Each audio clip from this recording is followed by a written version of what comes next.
দেখো এখন আমরা ভৌত অলয় বিজ্ঞান এই চ্যাপ্টারের প্রশ্নগুলো সলভ করব। তো এখানে আমাদের প্রথম যে প্রশ্নটা সেটা কি দেওয়া আছে, বলছে হীরকের পৃষ্ঠতলে একটি আলোক রশ্মি 60 ডিগ্রি কোণে আপতিত হয়। তাহলে আপতিত হয়ে কি করছে, সে 12 ডিগ্রি কোণে প্রতিসৃত হচ্ছে, অর্থাৎ আমাদের আপাতন কোণ 60 ডিগ্রি, প্রতিসরণ কোণ হচ্ছে 12 ডিগ্রি।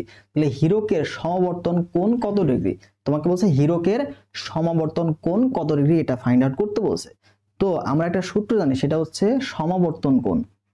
সমাবর্তন কোণ, এই সমাবর্তন কোণ যদি থিটা হলে, থিটা যদি হয়, তাহলে এখান থেকে আমরা বলতে পারি যে ট্যান থিটা, এই ট্যান থিটা সমান হচ্ছে এই যে প্রতিসরাঙ্ক, ঠিক আছে, এর প্রতিসরাঙ্ক, মাধ্যমের প্রতিসরাঙ্ক মিউ, ঠিক আছে, মাধ্যমের প্রতিসরাঙ্ক। তাহলে এখন মাধ্যমের প্রতিসরাঙ্কটা আমাদের বের করতে হবে।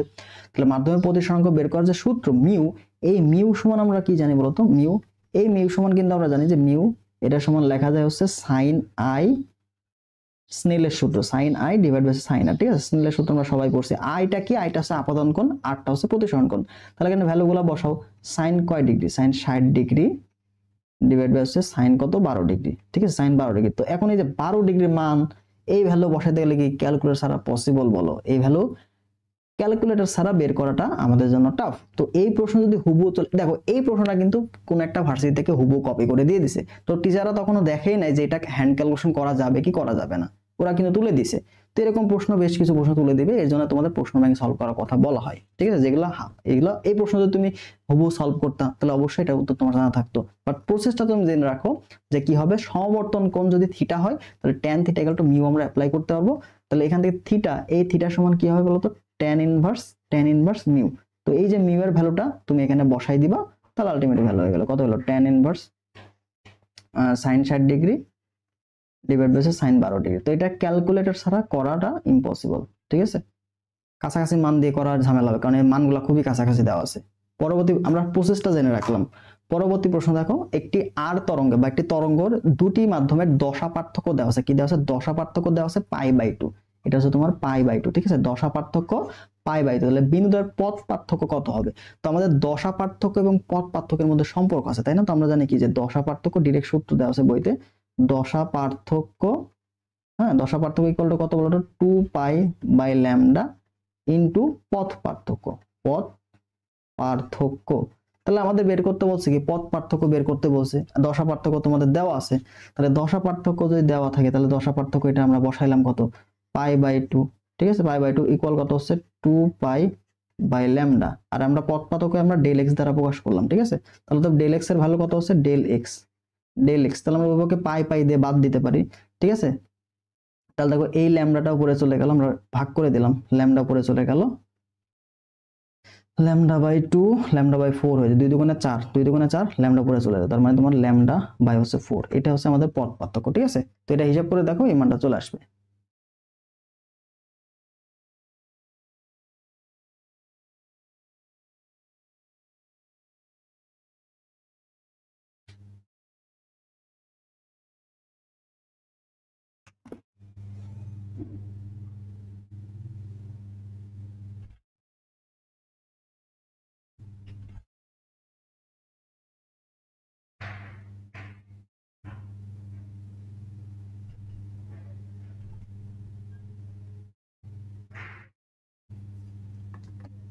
পরবর্তী প্রশ্ন আমরা যাই হচ্ছে আমাদের 3 নম্বরে, ধ্বংসাত্মক ব্যতিচার। তো আমাদের ব্যতিচার কয় ধরনের আছে, একটা ধ্বংসাত্মক, একটা গঠনমূলক। ধ্বংসাত্মকের ক্ষেত্রে কি হয়, ধ্বংসাত্মকের ক্ষেত্রে হবে বিজোড় গুণিতক, ঠিক আছে, λ/2 এর বিজোড় গুণিতক। আমরা ধ্বংসাত্মকটা লিখি, আমাদের যেহেতু প্রশ্ন বলছে তো আমরা দুইটা লিখবো, ধ্বংসাত্মক এবং গঠনমূলক, ঠিক আছে। গঠনমূলক,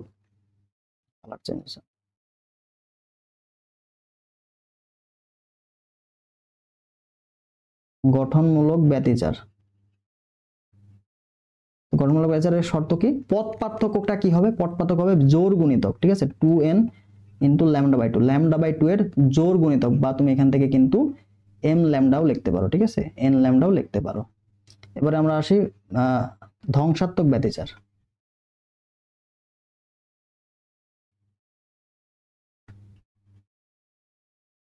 ধ্বংসাত্মক ব্যতিচার, তো ধ্বংসাত্মক ব্যতিচার এটার ক্ষেত্রে আমরা কি জানি, ধ্বংসাত্মক ব্যতিচার হবে হচ্ছে তোমার হচ্ছে λ/2 এর বিজোড় গুণিতক, তাহলে 2n + 1 ইন্টু λ/2, ঠিক আছে। অথবা অথবা এটা কখন, এটা যখন n ইকুয়াল 0 থেকে শুরু, 0 1 2 3। আরেকটা আছে সেটা হচ্ছে n 2n-1, দুইটাই কি বিজোড় সংখ্যা নির্দেশ করে, ঠিক আছে, λ/2। এই ক্ষেত্রে কি হবে, এই ক্ষেত্রে তোমার n এর মান 1 থেকে শুরু হবে, 1 2 3। আর এই সূত্র অ্যাপ্লাই করলে n = 0 থেকে শুরু হবে, এটাই পার্থক্য, আর কোনো পার্থক্য নাই, ঠিক আছে। তো এই দুইটা থেকে প্রায় প্রশ্ন আসে, তো অবশ্যই এই দুইটা একটু ভালো করে দেখে নিবা, ঠিক আছে। পরবর্তী প্রশ্ন দেখো,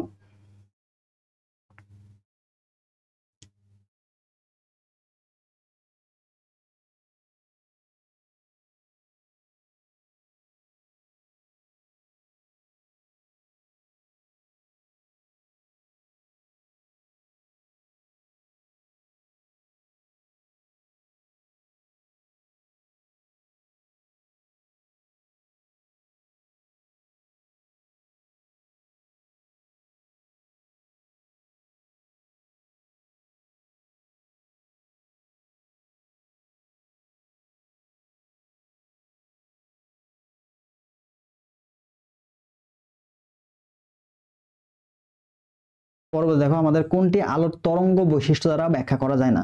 তো আমরা জানি কি আলোর কয়টা বৈশিষ্ট্য আছে, আলোর এক আলোকিত বলতো দ্বৈত ধর্ম। আলোর দ্বৈত ধর্ম মানে কি একটা কণা ধর্ম আছে এবং আলোর কি তরঙ্গ ধর্ম আছে, ঠিক আছে, তরঙ্গ ধর্ম আছে। তো আমাদের যে ব্যতিচার, সমবর্তন এবং অববর্তন, এই তিনটা বা এগুলা কি করে, এগুলো আছে তোমার তরঙ্গ ধর্ম, এগুলো আছে তরঙ্গ ধর্ম দ্বারা ব্যাখ্যা করা যায়। কিন্তু ফটো ইলেকট্রিক ক্রিয়া, এটার জন্য তোমার কি লাগবে, আলোর কণা ধর্ম লাগবে। কি লাগবে, আলোর কণা ধর্ম লাগবে। এই জিনিসটা মাথায় রাখতে হবে, ঠিক আছে। তাহলে আলোর দুইটা ধর্ম একসাথে মেনটেন করে, একটা আছে কণা ধর্ম এবং একটা তরঙ্গ দৈর্ঘ্য। তো তরঙ্গ ধর্মের দ্বারা তুমি ব্যতিচার, সমবর্তন, অববর্তন এগুলো প্রমাণ করতে পারবা, কিন্তু ফটো ইলেকট্রিক ক্রিয়া এটা ব্যাখ্যার জন্য তোমাকে আলোর কণা ধর্ম ইউজ করতে হবে। পরবর্তী প্রশ্ন দেখো, কোন তরঙ্গের সমবর্তন সম্ভব নয়। তো আমরা জানি কি শব্দের তরঙ্গ, এটা কি শব্দ তরঙ্গ যেটা আছে, ঠিক আছে, বা আর তরঙ্গ যেটা, তো এই তরঙ্গগুলোর আমরা কি সমবর্তন সম্ভব হয়। তো আমাদের বাকি যে শব্দগুলো আছে সেগুলো শব্দ তরঙ্গ, যেমন আলোর তরঙ্গ, বেতার তরঙ্গ, মাইক্রোওয়েভ, এগুলোর কিন্তু সবগুলো সমবর্তন সম্ভব হয়। কিন্তু শব্দ তরঙ্গ এটার কিন্তু এগুলা কি বলতো, এটা আছে অনুদৈর্ঘ্য, এটা হচ্ছে অনুদৈর্ঘ্য তরঙ্গ, ঠিক আছে, অনুদৈর্ঘ্য। তো এই অনুদৈর্ঘ্য তরঙ্গের কি আলটিমেটলি সমবর্তন হয় না। আর বাকি যে অনুপ্রস্থ তরঙ্গ, সমবর্তন সম্ভব হয় কাদের, সম্ভব হয় হচ্ছে অনুপ্রস্থ, অনুপ্রস্থ বা হচ্ছে আলোক তরঙ্গ, আলো, এই যে মাইক্রো, দৃশ্যমান আলোক তরঙ্গ, বেতার তরঙ্গ এগুলা। আর শব্দ তরঙ্গ একটা অনুদৈর্ঘ্য তরঙ্গ, যার ফলে এটা কি সম্ভব হয় না। পরবর্তী প্রশ্ন দেখো, শূন্যস্থানে কোন তড়িৎ চৌম্বকীয় তরঙ্গের তরঙ্গ দৈর্ঘ্য দেওয়া আছে 6000 অ্যাংস্ট্রম। তরঙ্গ দৈর্ঘ্য মানে কি ল্যামডার ভ্যালু দেওয়া আছে। এর কম্পাঙ্ক কত হার্টজ, এফ এর মান তোমাকে বের করতে বলছে। তো আমরা কম্পাঙ্ক, আলোক তরঙ্গ, তড়িৎ চৌম্বকীয় তরঙ্গ মানে আলো, তাহলে সেই ক্ষেত্রে আমরা জানি আলোর বেগ সি ইকুয়াল টু কত, এফ ল্যামডা, ঠিক আছে, এফ ল্যামডা। তোমাকে বের করতে বলছে কম্পাঙ্ক মানে এফ এর মান, তাহলে তুমি এখান থেকে কি লিখবা, এফ সমান কি লিখবা, এফ সমান দেখো সি বাই ল্যামডা। তাহলে সি এর মান তো আমরা আগে থেকে জানি 3 × 10⁸ ডিভাইড বাই ল্যামডা ভ্যালু কত, 6000 অ্যাংস্ট্রম। তাহলে 6000 লিখলাম, অ্যাংস্ট্রম মানে কি 10⁻−10, ঠিক আছে, এটা হলো।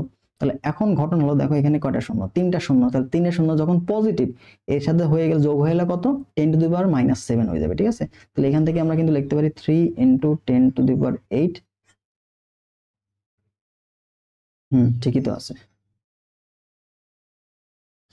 তাহলে দেখো এখান থেকে কিন্তু তুমি লিখতে পারছো 6 × 10⁻−7, ঠিক আছে। তাহলে এখন এটা দেখো কি হবে, এখন দেখো 3 আছে, তো তুমি এটাকে 7 করতে পারো, তাহলে 7 করলে কিন্তু 30 হয়ে যাচ্ছে।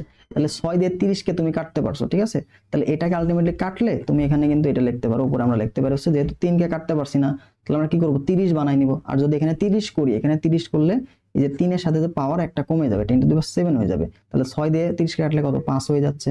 আর যে -7 উপরে গেলে কি যোগ হয়ে যাবে, তাহলে 14 হয়ে গেল। তাহলে 5 × 10⁻14, ঠিক আছে, হার্টজ একক, তাই না, এটা হচ্ছে হার্টজ। তাহলে এইভাবে আমরা কি করব, এই টাইপের প্রশ্নটা সলভ করব। তোমার কি দেওয়া থাকবে, তরঙ্গ দৈর্ঘ্য দেওয়া থাকবে, সেখান থেকে কম্পাঙ্ক বের করতে দিতে পারে। আবার কম্পাঙ্ক দেওয়া আছে, বলো যে তরঙ্গ দৈর্ঘ্য বের করতে দিতে পারে, ঠিক আছে। এই সূত্র থেকে অ্যাপ্লাই করে মানগুলা বের করবা। তো এই ধরনের ক্যালকুলেশন অবশ্যই তোমরা হচ্ছে পাওয়ারের হিসাবটা ভালো মতো সলভ করবা, ঠিক আছে। পরবর্তী প্রশ্ন দেখো, ইয়ং এর দ্বিচির পরীক্ষায় ল্যামডা তরঙ্গ দৈর্ঘ্যের আলো ব্যবহার করা হলো যদি পাশাপাশি দুটি উজ্জ্বল দ্বারা দূরত্ব, পাশাপাশি দূরত্ব যদি ডেল হয়, ডেল ওয়াই হয়, তাহলে সূত্র কত। তাহলে কোনটা সঠিক, ডেল ওয়াই এর সাথে ল্যামডার সম্পর্কটা আসলে কি, সমানুপাতিক, ব্যস্তানুপাতিক নাকি বর্গের সমানুপাতিক। তো আমরা যে তরঙ্গের যে দূরত্ব, দুইটা দূরত্ব আছে মধ্যবর্তী দূরত্ব, সেটা সূত্র ডেল ওয়াই, এটা দ্বারা কি বোঝায় যে N lambda divide by lambda D, এখানে একটু ভুল হয়ে গেছে, lambda D, lambda D divide by হচ্ছে এ। ডিটা কি? ডিটা হচ্ছে তোমার পদ্মার দূরত্ব, ঠিক আছে, আর এটা হচ্ছে চিরদ্বয়ের দূরত্ব। তাহলে এখান থেকে আমরা দেখতে পাচ্ছি আমাদের সম্পর্ক বলছে ল্যামডার সাথে সম্পর্ক। তাহলে আমরা বাকি দুইটা যদি স্থির থাকে তাহলে আমরা বলতে পারি lambda Y del Y proportional to lambda. এটাই হচ্ছে আমাদের কি দূরত্বের সাথে তরঙ্গ দৈর্ঘ্যের সম্পর্ক। তাহলে এটার অ্যান্সার কত? এটার অ্যান্সার হচ্ছে তোমার সি নাম্বারটা, ঠিক আছে। ডেল ওয়াইটা কি হবে? আমাদের ল্যামডা বা তরঙ্গ দৈর্ঘ্যের সমানুপাতিক হবে। দরা প্রস্থ দরার দৈর্ঘ্য যাই বলো না কেন এটা কি তরঙ্গ দৈর্ঘ্যের সমানুপাতিক হয়। পরবর্তী প্রশ্ন দেখো, ইয়ং এর দ্বিচির পরীক্ষায় এন-তম অন্ধকার ডোরা সৃষ্টিকারী তরঙ্গদ্বয়ের দশা পার্থক্য কত? তো দশা পার্থক্য এখানে কিন্তু ফ্যাক্ট, এখানে কিন্তু বিষয়টা ইম্পর্টেন্ট, ঠিক আছে। দশা পার্থক্য, তাহলে তুমি কিন্তু জানো যে পথ পার্থক্য। পথ পার্থক্য কি হবে? পথ পার্থক্য, পথ পার্থক্য সমান কি হবে? এন-তম অন্ধকার ডোরার ক্ষেত্রে কি হবে? 2n+1 into lambda by 2। তোমাকে বলছে দশা পার্থক্য, তাহলে দশা পার্থক্য সমান কি বলতো? দশা পার্থক্য ইকুয়াল কত হবে? এই যে এটার সাথে ল্যামডা বাই 2 গুণ হবে, ঠিক আছে। এর সাথে কি হয়ে যাবে? ল্যামডা বাই 2 গুণ হয়ে যাবে। তাহলে আমরা এখান থেকে কিন্তু ভ্যালুটা বের করব। 2 পাই বাই ল্যামডা ইনটু এর সাথে এটা গুণ হয়ে যাবে। তাহলে দেখো 2n+1 ইনটু ল্যামডা বাই 2। তাহলে এই 2 কাটা, এই ল্যামডা কাটা থাকলো কত? শুধু পাই ইনটু 2n+1 না, তাহলে 2n+1 ইনটু পাই। এটা হচ্ছে দশা পার্থক্য। তো তোমাকে প্রশ্নটা বুঝতে হবে কি চাইছে। তোমাকে চাইছে কিন্তু দশা পার্থক্য, বাট তুমি জানো কি পথ পার্থক্য কি হয়? অন্ধকার বা ধ্বংসাত্মকের জন্য 2n+1 ল্যামডা বাই 2। তাহলে দশা পার্থক্য হবে 2n+1। এবার যদি তোমাকে বলতো যে গঠনমূলক বা উজ্জ্বল ডোরার ক্ষেত্রে, যদি বলতো যে উজ্জ্বল ডোরা, যদি তোমাকে বলতো উজ্জ্বল ডোরার ক্ষেত্রে আমরা কি লিখতাম? উজ্জ্বল ডোরার ক্ষেত্রে পথ পার্থক্য এটা আমরা ডাইরেক্ট লিখতে পারি 2n ল্যামডা বাই 2 বা কি হচ্ছে n ল্যামডা। তাহলে পথ পার্থক্য ডেল, দশা পার্থক্য কি হবে? দশা পার্থক্য তোমার হচ্ছে 2 পাই বাই ল্যামডা ইনটু হচ্ছে n ল্যামডা। তাহলে ল্যামডা কাটা, তাহলে আলটিমেটলি কি হচ্ছে 2 পাই n। এটা হচ্ছে দশা পার্থক্য, ঠিক আছে। তো এইভাবে কিন্তু ইম্পর্টেন্ট। তাহলে উজ্জ্বল ডোরা বা অন্ধকার ডোরার ক্ষেত্রে দশা পার্থক্য চাইলে এটা লিখবা, আর পথ পার্থক্য চাইলে এটা লিখবা। নেক্সট কোশ্চেন আমাদের দেখো বলছে এখানে ইয়ং এর ব্যতিচার প্রদর্শন পরীক্ষায় পর্দায় উৎপন্ন অন্ধকার বিন্দুর জন্য পথ পার্থক্য হচ্ছে। আচ্ছা, এখানে আমাদের অন্ধকার বিন্দুর জন্য পথ পার্থক্য বলছে। তাহলে এই যে সেম কোশ্চেন আমরা দেখলাম পথ পার্থক্য। তাহলে পথ পার্থক্য কি হবে বলতো? 2n+1 ল্যামডা বাই 2, এটা হচ্ছে আমাদের অ্যান্সার, ঠিক আছে। এই যে ল্যামডা বাই 2 এর বিজোড় গুণিতক। এই প্রশ্নটা গুরুত্বপূর্ণ, বেশ কয়েকবার আসছে। এরপরে আমরা আসছি ইসলামিক ইউনিভার্সিটির 19-20 সেশনে আসা একটা প্রশ্ন। এখানে বলছে তোমার গ্রেটিং ধ্রুবক একটি নিঃসরণ সমতলে গ্রেটিং দেওয়া আছে এটা 8 × 10⁻⁷। তো এটা যদি গ্রেটিং হয়, তো গ্রেটিং মানে কি? গ্রেটিং এ তোমার কি বলছে? গ্রেটিং এ তরঙ্গ দৈর্ঘ্য, এত মিটার তরঙ্গ দৈর্ঘ্য। তাহলে এটা হচ্ছে আমাদের তরঙ্গ দৈর্ঘ্য ল্যামডা। তরঙ্গ দৈর্ঘ্য বিশিষ্ট আলোর প্রথম ক্রম মানে কি? n=1 30 ডিগ্রি অববর্তন কোণ, তার মানে থিটা ভ্যালু দেওয়া আছে 30 ডিগ্রি। গ্রেটিং এ প্রতি মিটারের রেখার সংখ্যা কত? প্রতি মিটারের রেখার সংখ্যা এটাকে আমরা বড় হাতের n দ্বারা প্রকাশ করা হয়। তো আমরা গ্রেটিং এর যে সূত্র সেটা আমরা কি জানি? যে সাইন থিটা, যে সাইন থিটা ইকুয়াল হচ্ছে তোমার হচ্ছে বড় হাতের n ইনটু n ল্যামডা, ঠিক আছে। এটা হচ্ছে এরকম একটা সূত্র আমরা জানি। তো এই ক্ষেত্রে আলটিমেটলি দেখো এনটা হচ্ছে প্রতি মিটারের রেখার সংখ্যা, আর এই এনটা হচ্ছে কত ক্রম, আর ল্যামডা হচ্ছে দৈর্ঘ্য। তোমার বের করতে বলছে কি গ্রেটিং সংখ্যা বা এন এর মান কত, রেখার সংখ্যা কত। তো দেখো এখানে আমি বলতে পারো যে sine theta divide by n lambda. তো ভ্যালুগুলো বসাও। সাইন 30 ডিগ্রি মান কিন্তু হাফ, সাইন 30 ডিগ্রি মান হাফ। তাহলে আমরা হাফ বলতে 0.2 বসাতে পারি এখানে, ঠিক আছে। 0.5 বা তুমি এখানে হাফ বসাও, ডিভাইড বাই দেখো n এর মান কত 1 ইন্টু ল্যামডার মান কত 8 ইন্টু 10⁻⁷। এখন কথা হইলো দেখো যদি 1/2 যদি নিচে চলে আসে, তাহলে তুমি এখান থেকে আরেকটা জিনিস করতে পারো। সেটা হচ্ছে দেখো এখানে আমরা উপরে কি লিখতে পারি? উপরে লেখো উপরে দেখো উপরে আমরা কি লিখছি? উপরে হচ্ছে আমাদের কত আলটিমেটলি 0.5 আসে, 0.5 আসে। তো 0.5 কে তুমি 8 দিয়ে ভাগ করতে পারছি না। বাট যদি 50 হইতো তাহলে আমি 8 দিয়ে ভাগ করতে পারতাম। তাহলে আমি এখানে কি করবো? এখানে উপরে আমি 50 নিলাম, নিচে কি করবো? যেহেতু 50 নিচ্ছি, তাহলে 50 নিতে হলে এটাকে কত দিয়ে গুণ করতে হবে? দশমিকের জন্য 1, দশমিকটা কয় ঘর? 2 ঘর পরে নিচ্ছি। তাহলে কি 0.5 কে তুমি যদি 100 দিয়ে গুণ করো তাহলে 50 হবে। তাহলে ব্যালেন্স করার জন্য উপরে যা দিয়ে গুণ করছি নিতে কি সেটা দিয়ে গুণ করে দেব। গুণ হচ্ছে 100, ঠিক আছে।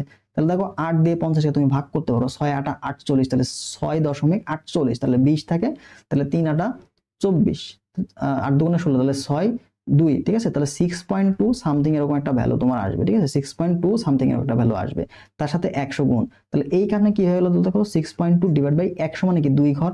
এখানে পজিটিভ 2 বার, এখানে -7, তাহলে যোগ হয়ে গেল -5, তাহলে নিচে তোমার থাকলো 10⁻⁵, এটা উপরে চলে যাবে, তাহলে এটা উপরে চলে গেলে দেখো তো 62,000 সামথিং এরকম একটা ভ্যালু আসবে। তাহলে 62 দিয়ে সামথিং মান কিন্তু একটা অপশনে আছে, সেটা হচ্ছে বি নাম্বার। তো বি নাম্বার অপশনটা আমাদের কারেক্ট অ্যান্সার। ঠিক আছে, দেখো 62 সামথিং একটা অপশনে দেওয়া আছে। তো এইভাবে কাছাকাছি মান ধরে কিন্তু আমরা অ্যান্সারগুলো বের করতে পারবো। ঠিক আছে, যখন দেখবে উপরে দশমিক মানটা ছোট, তখন নিচে যেটা আছে যেটা দিয়ে ভাগ করা যায়, 5 কেও তো ভাগ করা যাচ্ছে না, বাট 50 হলে ভাগ করতে পারতাম, তাহলে এটাকে 50 বানাইতে হবে। 50 বানাইতে হলে যা যা করবা, উপরে যত দিয়ে গুণ করবা, নিচেও ঠিক তত দিয়ে গুণ করবা।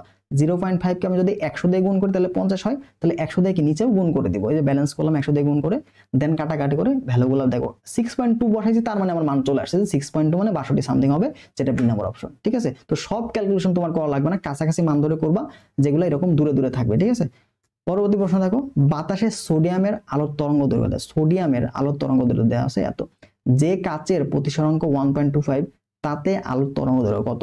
তাহলে এখানে আলোর প্রতিসরাঙ্ক দেওয়া আছে। ঠিক আছে, প্রতিসরাঙ্ক দেওয়া থাকলে তরঙ্গ দৈর্ঘ্যের মধ্যে যে সম্পর্ক, সেটা আমরা কি জানি যে a মিউ বি ইকুয়াল হচ্ছে lambda a divide by lambda B.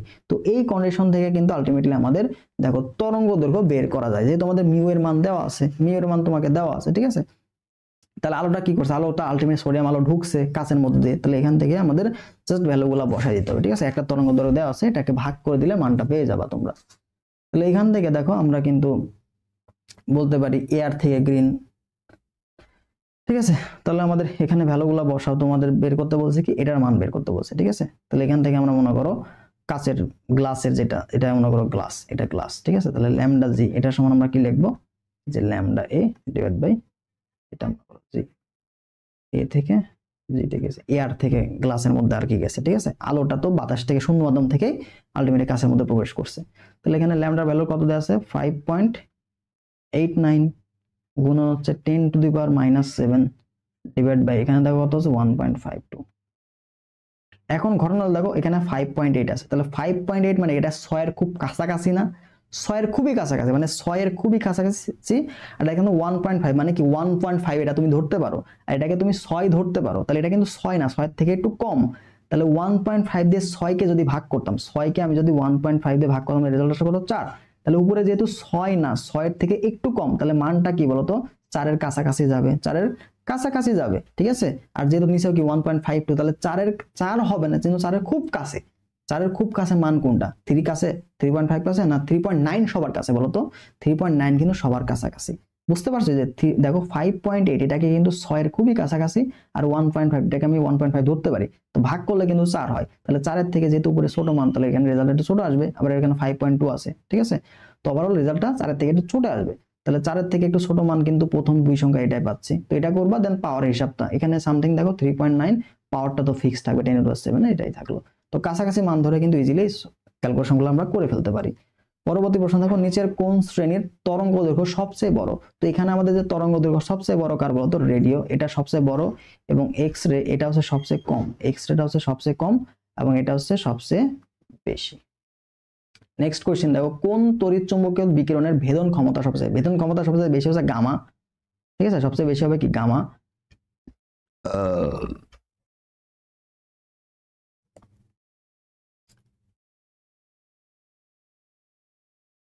তাহলে এখানে আমাদের গামা রশ্মি সবচেয়ে বেশি, তারপরে হচ্ছে, কারণ গামা এখানে দেখো ভেদন ক্ষমতা এখানে তোমাদের বলে দিই, ভেদন ক্ষমতা ডিপেন্ড করে কার উপরে, ভেদন ক্ষমতা এটা তোমার ডিপেন্ড করবে হচ্ছে ল্যামডার ব্যস্তানুপাতিক, অর্থাৎ ল্যামডার মান, তরঙ্গ দৈর্ঘ্যের মান যার সবচেয়ে কম সেটার ভেদন ক্ষমতা বেশি। তাহলে আমরা এখান থেকে বলতে পারি গামা এটা কিন্তু 1 নম্বরে থাকবে, এক্স রশ্মি থাকবে 2 নম্বরে, কারণ গামার তরঙ্গ দৈর্ঘ্য তোমার কি এক্স রশ্মি থেকে কম, তাহলে তরঙ্গ দৈর্ঘ্য যার ছোট তার কি ভেদন ক্ষমতা বেশি। আবার আমাদের যে কম্পাঙ্কটাও কি বলতো, ভেদন ক্ষমতা ল্যামডার কি, ল্যামডার ব্যস্তানুপাতিক, তাহলে এখানে কিন্তু কম্পাঙ্কের সমানুপাতিক কিন্তু ল্যামডার ব্যস্তানুপাতিক। এই কন্ডিশনটা জানা থাকলে আমরা বুঝতে পারবো। তাহলে যার তরঙ্গ দৈর্ঘ্য সবচেয়ে বেশি তার ভেদন ক্ষমতা কম, তার শক্তি কম। ঠিক আছে, শক্তিও কিন্তু ইম্পর্টেন্ট, এই যে শক্তি এটাও কিন্তু তোমার হচ্ছে ল্যামডার ব্যস্তানুপাতিক, তাহলে যার ল্যামডার মান বড় তার শক্তিও কিন্তু কম। নেক্সট কোশ্চেন দেখো, কোন বেতার তরঙ্গের ই নট দেওয়া আছে 10⁻⁴ ভোল্ট পার মিটার তড়িৎ। ঠিক আছে, শূন্য মাধ্যমে তড়িৎ বিদ্যুৎ দেওয়া আছে, বি নটের মান কত। তাহলে এখান থেকে আমাদের তড়িৎ চুম্বকীয় তরঙ্গের যে বেগ সি, এই জিনিসটা আমাদের সূত্র। ঠিক আছে, এটা হচ্ছে সূত্র।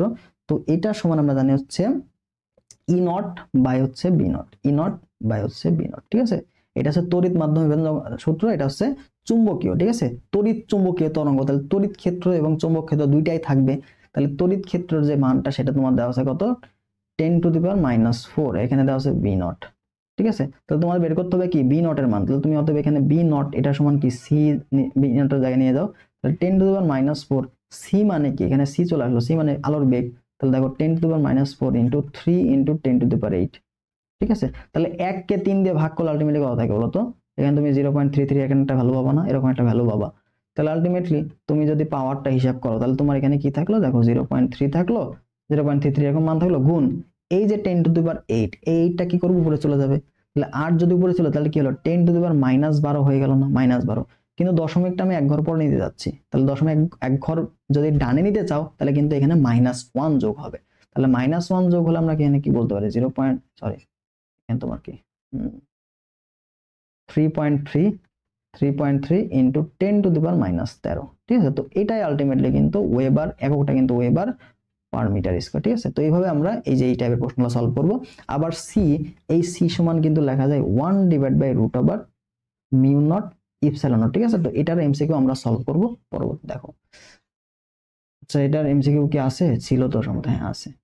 আচ্ছা পরবর্তী প্রশ্ন দেখো, এখানে বলছে 2i এবং হচ্ছে 4i প্রাবল্যে দুইটা তরঙ্গ ব্যতিচার সৃষ্টি করলো, তাহলে গঠনমূলক ব্যতিচার তৈরি করলে প্রাবল্য, গঠনমূলক হইলে আমরা দুইটা যোগ করে দিব, কি করব দুইটা যোগ করে দিব গঠনমূলক, আর যদি ধ্বংসাত্মক তাহলে বিয়োগ করে দিব, তাহলে দুইটা যোগ করলে কত হচ্ছে 4 + 2 = কত 6i। কম্পাঙ্ক তল ও সমবর্তিত আলোর সমবর্তন তলের মধ্যবর্তী কোণ কত, তো আলো যখনই প্রিজমের মধ্য দিয়ে যাবে, বেকাতেরা যাবে, তখন আলোগুলা কি করবে নরমালি লম্বভাবে বের হবে, ঠিক আছে, কি করবে তলের সাথে লম্বভাবে বের হবে, তাহলে সমবর্তন তলের মধ্যবর্তী কত হচ্ছে 90°, ঠিক আছে 90°। কম্পাঙ্ক তল ও সমবর্তিত আলো যেটা বের হবে, সমবর্তন তলের মধ্যবর্তী কোণ কত হবে 90°। এবার দেখো ইপসাইলন নট ইউ নট এর একক কোনটা, তো আমি যেমন বললাম যে তড়িৎ চুম্বকীয় তরঙ্গ সি, এটা সমান তুমি লিখতে পারো 1/√μ0 ইপসাইলন নট, ঠিক আছে। তাহলে এখান থেকে দেখো আমি বলতে পারবো উভয়কে যদি স্কয়ার করে দাও, তাহলে স্কয়ার করলে দেখো এখানে সি স্কয়ার এটা সমান তুমি লিখতে পারবা 1/μ0 ইপসাইলন নট, তাহলে এখানে আলটিমেটলি μ0 ইপসাইলন নট এর ভ্যালুটা কত আছে, μ0 ইপসিলন নট এর ভ্যালু কত আসছে 1/c² না, আর c মানে কি একটা ভেলোসিটি না, c মানে বেগ, তাহলে 1/ভেলোসিটি এটার উপর স্কয়ার, ঠিক আছে 1/ভেলোসিটি স্কয়ার, তার মানে এখানে আমরা কিন্তু অনেক সময় এককের মান নেওয়া চাই, ঠিক আছে, এটার একক কত, তাহলে এককের মানটা দেখো কত আসছে m s ইনভার্স 1 তারপর স্কয়ার না, তাহলে এখানে আলটিমেটলি মানটা উল্টে যাবে, তাহলে দেখো এখানে কি আসে, এখানে আসবে তোমার হচ্ছে m ইনভার্স 2 s², এই ভ্যালুটা তোমার আসবে, এরকম একটা ভ্যালু তুমি পাবা, ঠিক আছে। এককটা চাই তোমাকে, অনেক সময় একক চাই, বলে যে ইপসিলন নট মিউ নট এর একক, এর একক, তো একক যদি চাই তাহলে আমরা কি লিখতে পারি, এখানে তোমার হচ্ছে m ইনভার্স 2 ইনটু s², এটা হচ্ছে তোমার একক, ঠিক আছে। আর যদি নরমালি বলে 1/ভেলোসিটি², ঠিক আছে, বা ইনভার্স 1 বলতে পারো। তো এটার आंसर কত হচ্ছে 1/ভেলোসিটি তারপর স্কয়ার হচ্ছে ইপসিলন নট এর মান। এবার দেখো কোনটি তড়িৎ চুম্বকীয় তরঙ্গ নয়, তড়িৎ চুম্বকীয় তরঙ্গ নয়, দৃশ্যমান আলো, এক্স রে, গামা এগুলা কিন্তু তড়িৎ চুম্বক, কিন্তু আলফা এটা হচ্ছে একটা তড়িৎ কি বলে নিউক্লিয় ঘটনা, এটা একটা কি নিউক্লিয় ঘটনা, এটা হচ্ছে নিউক্লিয় ঘটনা, আর এগুলো হচ্ছে তড়িৎ চুম্বকীয় তরঙ্গ, ঠিক আছে। তাহলে এটা হচ্ছে তড়িৎ চুম্বকীয় তরঙ্গ নয়, আলফা রে। দেখো আই এবং 4i তীব্রতা সম্পন্ন দুইটা তরঙ্গের উপরিপাতনের ফলে সর্বোচ্চ ও সর্বনিম্ন আলোর তীব্রতা কত হবে, তাহলে কি হলো প্রথমে উপরিপাতন হইলো, তাহলে উপরিপাতন হলে সর্বোচ্চ সর্বনিম্ন মানের জন্য কি হবে, তো আমরা এখান থেকে তীব্রতা দিয়ে আমরা আগে প্রথমে বিস্তারের সাথে তুলনা করবো, ঠিক আছে।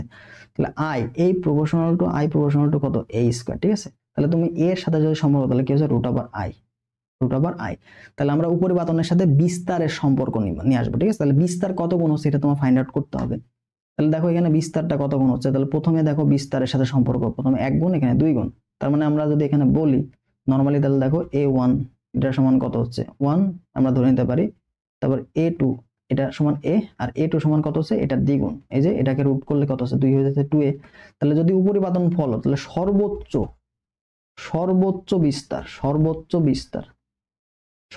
মানে কি দুটা যোগফল না, তাহলে 2a + a, তার মানে কত হলো 3a, তাহলে হচ্ছে তোমার তীব্রতা কত হবে, তীব্রতা তীব্রতা দেখো এর স্কোয়ার না, দেখো I proportional to A square, তাহলে এ যত হবে তীব্রতা হবে তার স্কোয়ার, তার মানে আই তীব্রতা কত হবে, তীব্রতা হবে হচ্ছে 9a, 9i, তীব্রতা কি হয়ে যাবে 9i হয়ে যাবে।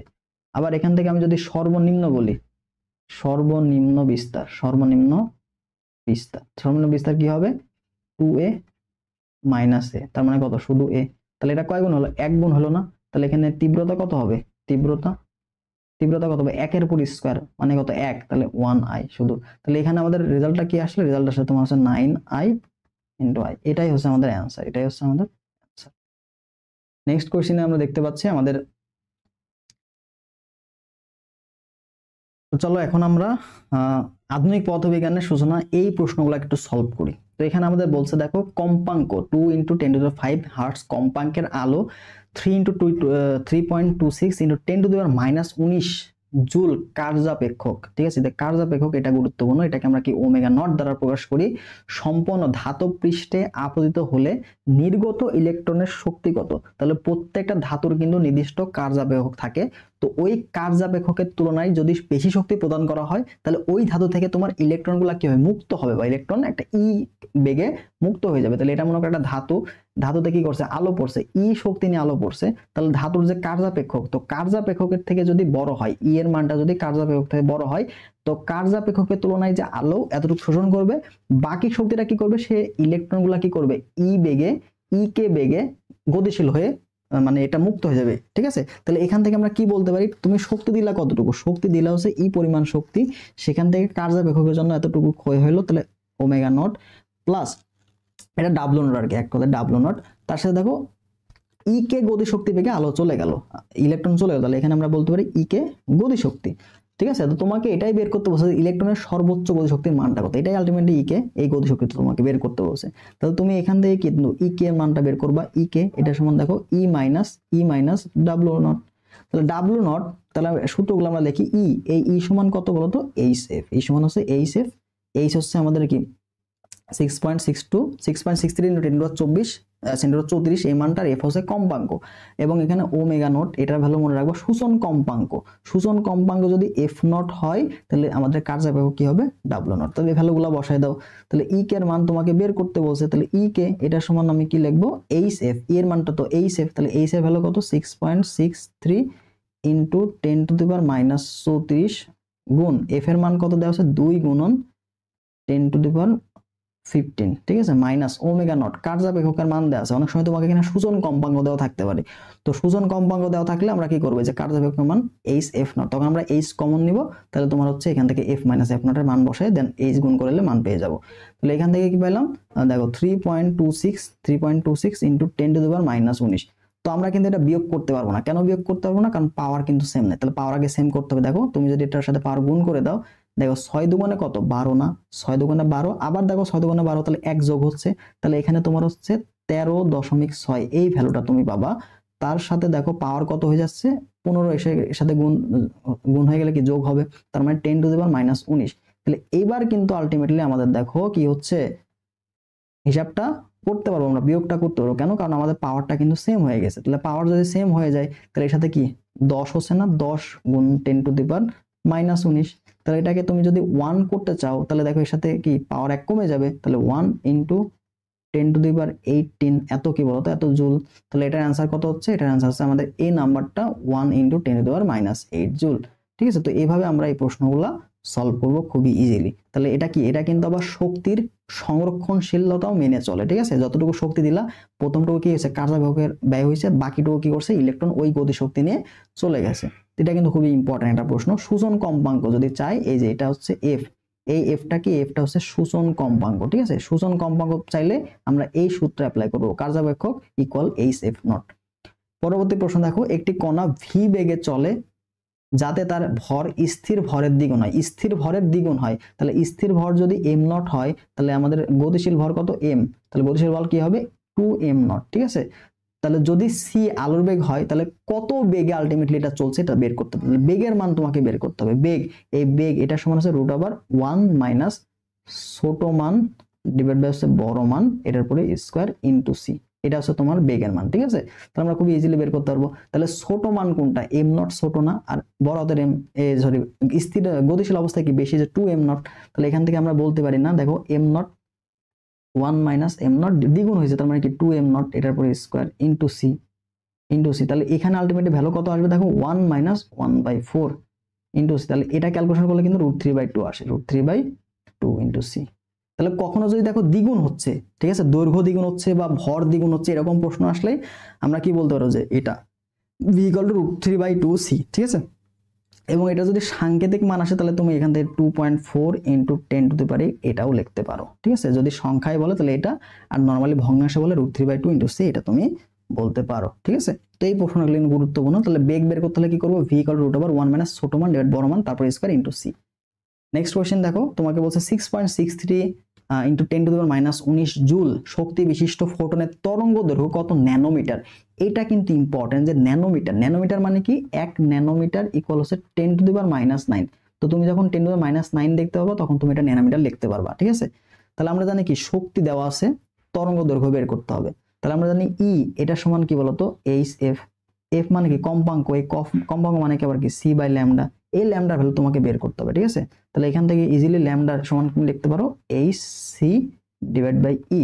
তাহলে আমরা এইচ এর মান জানি কত, 6.62 ইন্টু 6.63 ইন্টু 10⁻⁻34 গুণ সি এর মান আলোর বেগ 3 ইন্টু 10⁸ ডিভাইড বাই ই এর মান কত, দেখো শক্তি তোমাকে দেওয়া আছে 6.63 ইন্টু 10⁻⁻19। দেখো 6.63 উঠে গেল। এবার আমাদের পাওয়ারের হিসাব করতে হবে, পাওয়ার হিসাবটা করতে হলে তুমি ইজিলি মান বের করতে পারবে, ঠিক আছে। তাহলে দেখো এখানে পাওয়ার হিসাব করলে কত হয়, 3 ইন্টু এই যে এখানে কত 8 দেওয়া আছে, এখানে 34, ঠিক আছে। তাহলে আমরা সবগুলাকে একবারে দেওয়া লিখতে পারি -34, ঠিক আছে। তাহলে আমরা এটা আগে হিসাব করে দিই। তাহলে এখানে কত হচ্ছে, 34 থেকে 8 বাদলে কত হচ্ছে, -26। তার সাথে দেখো 19 যোগ হয়ে যাবে, মাইনাস নিচে আছে মাইনাস, তাহলে উপরে গেলে পজিটিভ হয়ে যাবে, তাহলে যোগ এই যে 19।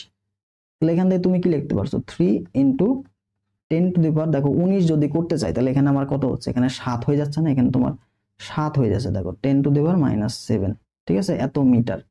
এটা তোমার চলে আসলো কত, মিটারে। তাহলে মিটারে যদি আমি নিতে চাই, তো মিটারে তো আমার কাজ হবে না, আমার কি করতে হবে, আমার ন্যানোমিটারে আনতে হবে। তাহলে এখানে আর কি 2 লাগবে না, এখানে আরো 2 যোগ করতে হবে, মানে কি 10⁻⁹ হলে আমরা ন্যানোমিটার নিতে পারবো। তাহলে যদি এখানে 2 আনতে হয়, তাহলে আমরা কি করব, এখানে আরো 2টা শূন্য দিলাম, 2টা শূন্য দিয়ে দিলে আমরা কিন্তু এখানে 10⁻⁹ লিখতে পারবো, ঠিক আছে, এত মিটার। তাহলে যে 10⁻⁹ মিটার, এটা মানে কিন্তু 1 ন্যানোমিটার। তাহলে তুমি এখানে সুন্দর মতো যে 300 ন্যানোমিটার লিখতে পারবা, এবং এটাই হচ্ছে আমাদের উত্তর, 300 ন্যানোমিটার, ঠিক আছে। তো এককটা ইম্পর্টেন্ট, যখন মিটারে যাবে তখন আমরা 3 ইন্টু 10⁻⁷ মিটার এটা, আর যদি ন্যানোমিটারে চাই তাহলে এটা কি আরো 2 যোগ করতে হবে। তাহলে এখানে আমরা কি নেবো, 2টা শূন্য নিব, ঠিক আছে। তুমি যদি বাম থেকে শূন্য নাও, তাহলে কিন্তু তোমার এখানে পাওয়ার -2 আসে, যোগ হবে। নেক্সট কোশ্চেনে দেখো, তোমাকে বলছে কোন ধাতুর কার্যাবেক্ষক তোমাকে দেওয়া আছে, সূচন কম্পাঙ্ক কত, কিছু আগে যেটা বললাম। এই যে এখানে একটা ঝামেলা করছে, ইলেকট্রন ভোল্ট, তো এটাকে তোমাকে জুলে কনভার্ট করতে হবে, ঠিক আছে। তো 1 ইলেকট্রন ভোল্ট এটা সমান হচ্ছে 1.6 ইন্টু 10⁻⁻19 জুল, ঠিক আছে, এটা ইম্পর্টেন্ট। তাহলে আমাদের যে শক্তি দেওয়া আছে, টোটাল যে শক্তি আমরা একবারে লিখি, দেখো আমাদের জানি কার্যাবেক্ষক সমান সমান কি এইচ এফ নট, এফ নটটা কি সূচন কম্পাঙ্ক। তাহলে তোমাকে সূচন কম্পাঙ্ক এফ নট এর সমান আমি কি লিখবো, এটা সমান লিখবো যে W naught divide by H. তাহলে ডাব্লিউ নট এর মান আমরা বসাবো, দেখো 4.14 ইন্টু 1.6 ইন্টু 10⁻⁹, যেহেতু আমাদের জুলে কনভার্ট করতে হবে, উপরে শক্তিটাকে জুলে কনভার্ট করে নিলাম। এবার হচ্ছে সি এইচ এর মানটা তো মুখস্থ, 6.63 ইন্টু 10⁻⁻34। তাহলে দেখো এই যে 4.1 এর সাথে 1.6 গুণ করলে কিন্তু 6.63 এই মানের কাছাকাছি মান চলে আসে, ঠিক আছে, এটার কাছাকাছি মান চলে। অর্থাৎ এই পার্টটা আর এই পার্টটা কি কাটা যায়, তাহলে কাটা গেলে তোমার উপরে থাকলে কত, 10⁻⁻19 উপরে চলে গেল। তাহলে তোমার এখানে আলটিমেটলি হবে 1 ইন্টু 10⁻⁻19 যোগ হচ্ছে 34, তার মানে আমি এখান থেকে বলতে পারি কি 15। তাহলে 1 ইন্টু 10⁻15, ঠিক আছে, 10⁻15 হার্টজ, এটা হচ্ছে আমাদের অ্যান্সার। তাহলে 1 ইন্টু 10⁻15 যেটা ডি নাম্বারে দেওয়া আছে। তো এইভাবে আমাদের এই যে সূচন কম্পাঙ্ক, কার্যাবেক্ষক, এই রিলেটেড প্রশ্নগুলো আমরা সলভ করব, ঠিক আছে।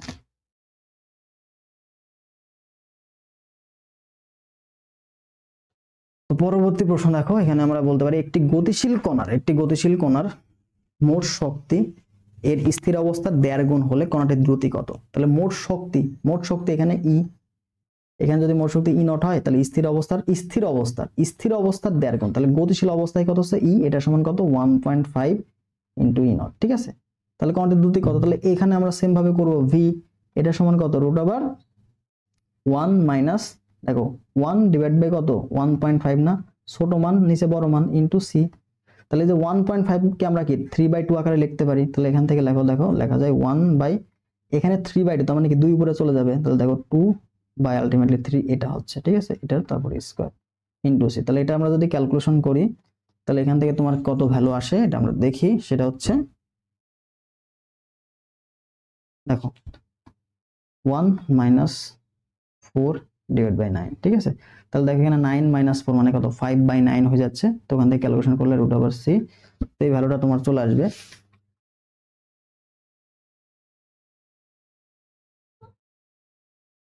2/3। ঠিক আছে, তো এখানে তোমার চলে আসবে মোটামুটি 2.24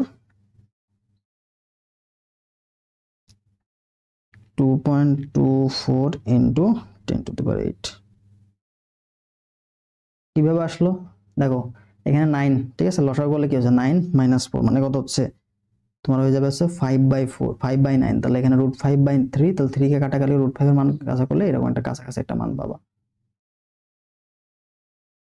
নেক্সট কোশ্চেন দেখো, এক্স রে রশ্মির তরঙ্গ দৈর্ঘ্য যদি 3 অ্যাংস্ট্রম হয় তাহলে কম্পাঙ্ক কত, তরঙ্গ দৈর্ঘ্য দেওয়া আছে কত 3 অ্যাংস্ট্রম, ল্যামডা এটা সমান তোমাকে দেওয়া আছে 3 অ্যাংস্ট্রম। তো অ্যাংস্ট্রম মানে কি 10⁻⁻10, 3 ইন্টু 10⁻10 মিটার। তোমাকে কম্পাঙ্কের মান বের করতে বলছে, তাহলে আমরা জানি কি সি এটা সমান কত এফ ল্যামডা।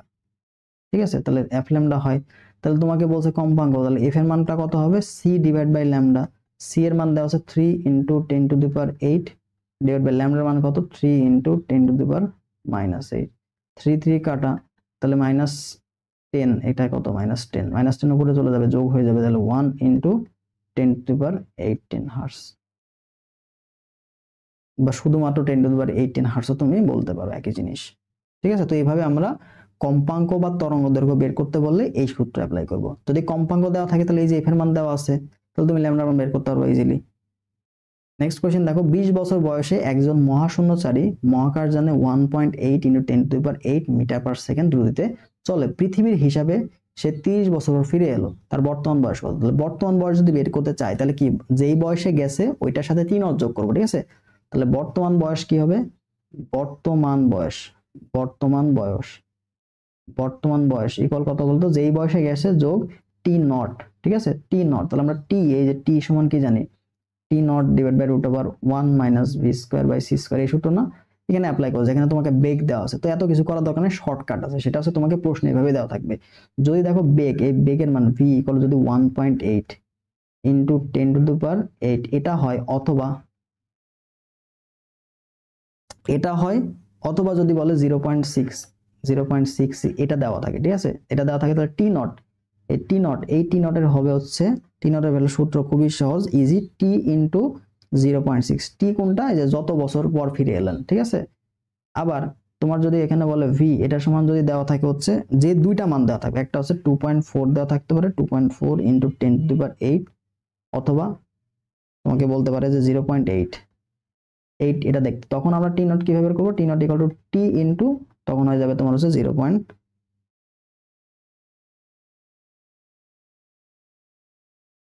আচ্ছা, যখন 0.6 তখন তোমার গুণ করতে হবে 0.8, আবার যখন তোমার 0.8 তখন গুণ করতে হবে 0.6, এখানে 0.6 হবে। ঠিক আছে, উল্টা হয়ে গেছে, তাহলে আমাদের কি দেওয়া আছে 1.8 মানে কি 0.6, সি দেওয়া আছে, তাহলে টি নট কি হবে টি ইন্টু 10⁸, তাহলে আমরা বর্তমান বয়স আমরা ইজিলি এখানে বের করতে পারবো। দেখো 20 যোগ টি কত 30 গুণন এখানে কত 0.8, 3 আটা কত 24 না, 3 আটা 24, তাহলে এখানে 24 হয়, 20 যোগ হচ্ছে 24, তার মানে কত 44 বছর। ঠিক আছে, তো এখানে আমরা ইজিলি কিন্তু সহজে বের করতে পারি এটা।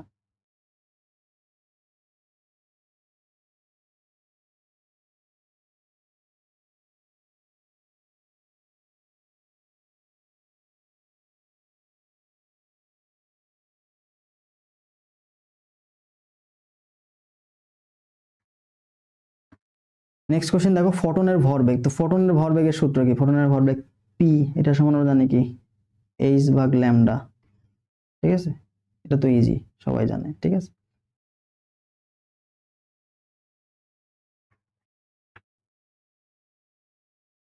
নেক্সট কোশ্চেনে দেখো আমরা যাই। এখানে এটা অনেক সময় এভাবে দিতে পারে সূত্রগুলা। দেখো যে ল্যামডার মান সি ইকুয়াল কত, এফ ল্যামডা না, ল্যামডার ভ্যালু কত হচ্ছে তোমার সি বাই এফ।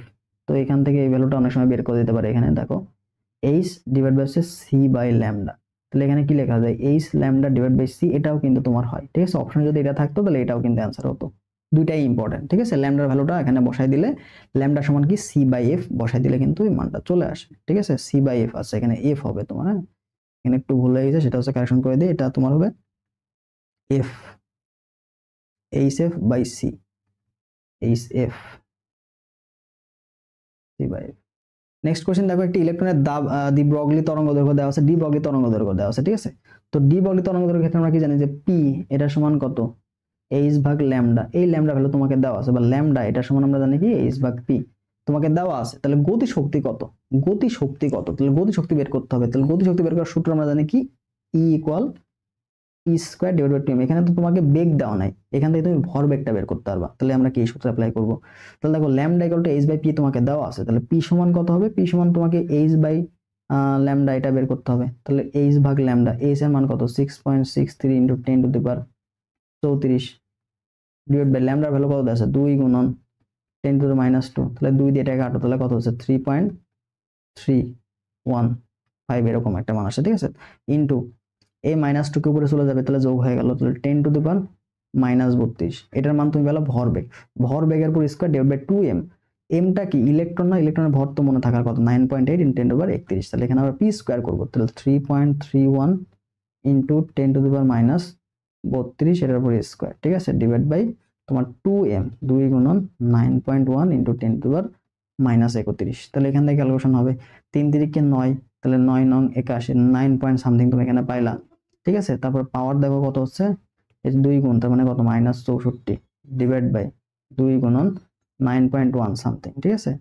তাহলে এখান থেকে কাটাকাটি করলে আমরা এখান থেকে ভ্যালুগুলো বের করব।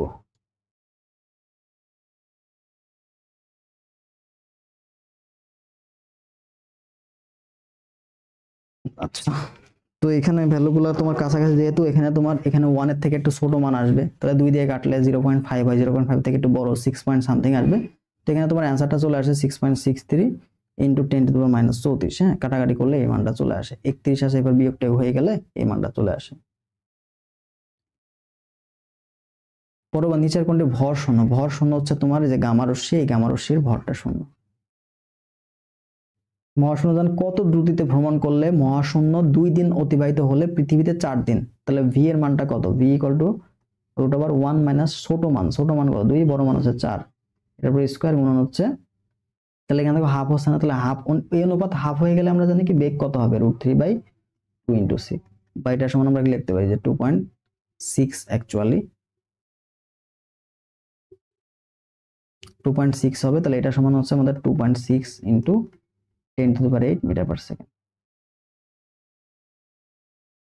দেখো ডি ব্রগলি তরঙ্গ দৈর্ঘ্যের সমীকরণটা কত, এল ইকুয়াল টু আমরা এইচ বাই পি এর সমান জানি।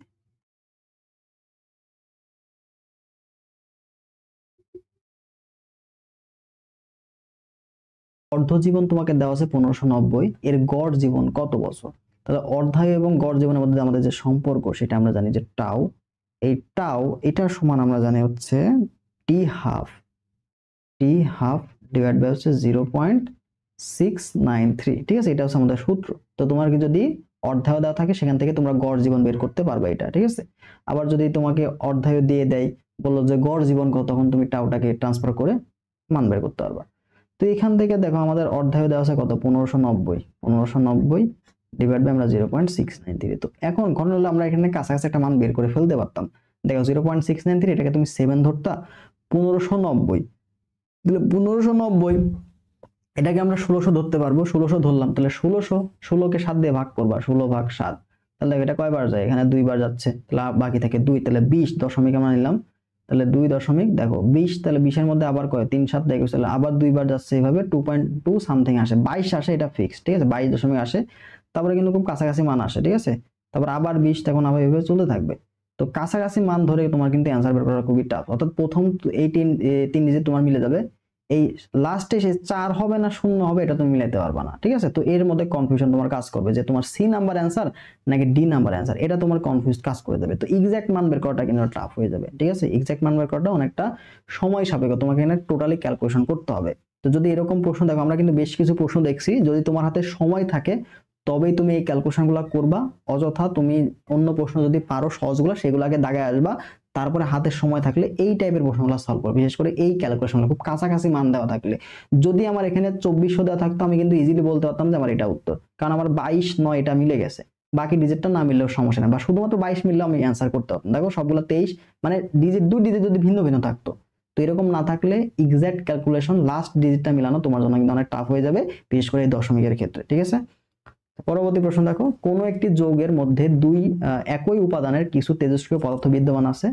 তো তেজস্ক্রিয় পদার্থের অর্ধায়ু তোমাকে দেওয়া আছে 25 বছর। 100 বছর পর ওই তেজস্ক্রিয় পদার্থের কত অংশ অবশিষ্ট থাকবে, ঠিক আছে? 100 বছর পর মানে কি, টি সময় পরে কত অংশ অবশিষ্ট থাকবে। তো আমরা একটা শর্টকাট সূত্র জানি, সেটা হচ্ছে টি সময় পর 1/n অংশ অবশিষ্ট থাকলে আমরা লিখতে পারি হচ্ছে তোমার t half equal t divide by n. তো আমি যদি এর কতটুকু অবশিষ্ট থাকলে 1/n অংশ 1/2n অংশ, তাহলে n এর মানটা বের করলে আমি n এর জায়গায় বসাইলে আমরা কিন্তু আনসার পেয়ে যাব অবশিষ্ট কতটুকু থাকে, ঠিক আছে? তাহলে টি হাফ দেওয়া আছে, টি দেওয়া আছে, তাহলে n এর মান আমরা ইজিলি বের করতে পারবো।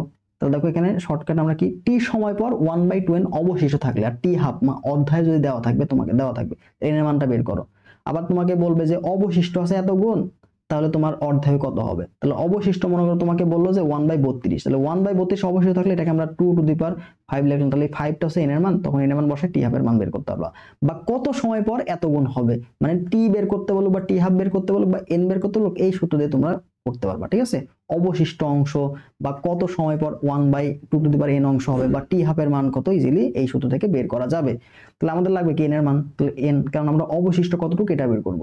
তাহলে দেখো এখানে টি ডিভাইড বাই হচ্ছে টি হাফ, তাহলে ভ্যালুগুলো বসাও, কত দেওয়া আছে 100 বছর পর 1/2 টু দি পাওয়ার n হবে, তাহলে এখানে 100 আর অর্ধায়ু দেওয়া আছে 25, তাহলে ভাগ করলে কত, 4 থাকে না? তাহলে অবশিষ্ট অংশ কত হবে, অবশিষ্ট অংশ ইকুয়াল কত, 1/2 two the power n, n এর মান তুমি পাইছো কত 4, 1/2 টু দি পাওয়ার 4 মানে কত 1/16, এটাই হচ্ছে অ্যান্সার, ঠিক আছে? আবার তোমার কিছু কিছু জায়গায় কি বলবে যে 100 বছর পর 1/16 অংশ অবশিষ্ট আছে, তাহলে অর্ধায়ু কত, তখন তুমি এই যে 16কে 2 টু দি পাওয়ার n আকারে প্রকাশ করে t half equal t divide by n প্রকাশ করলা।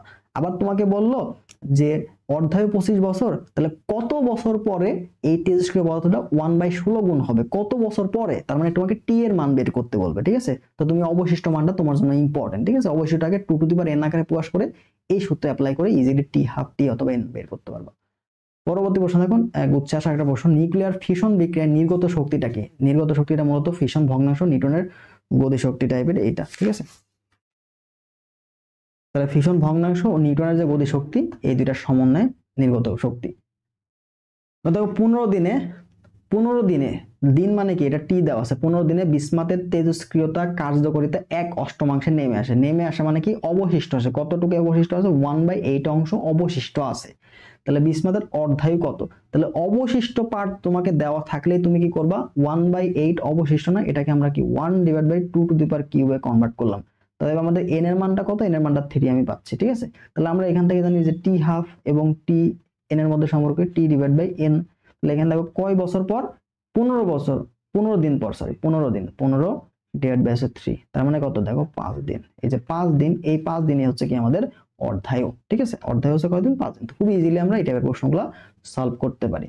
নেক্সট কোয়েশ্চেন দেখো, ধরা যাক আলফা, বিটা এবং গামা রশ্মির প্রত্যেকটির শক্তি দেওয়া আছে 0.5 ইলেকট্রন ভোল্ট, শক্তি সমান, তাহলে ভেদন ক্ষমতা কি? ভেদন ক্ষমতা এই যে কম্পাঙ্কের উপর ডিপেন্ড করবে, কম্পাঙ্ক কার বেশি, আমরা জানি এখানে কম্পাঙ্ক হচ্ছে গামা রশ্মি বেশি, তারপর বিটা, তারপর আলফা, তাহলে গামা বিটা দেন হচ্ছে আলফা।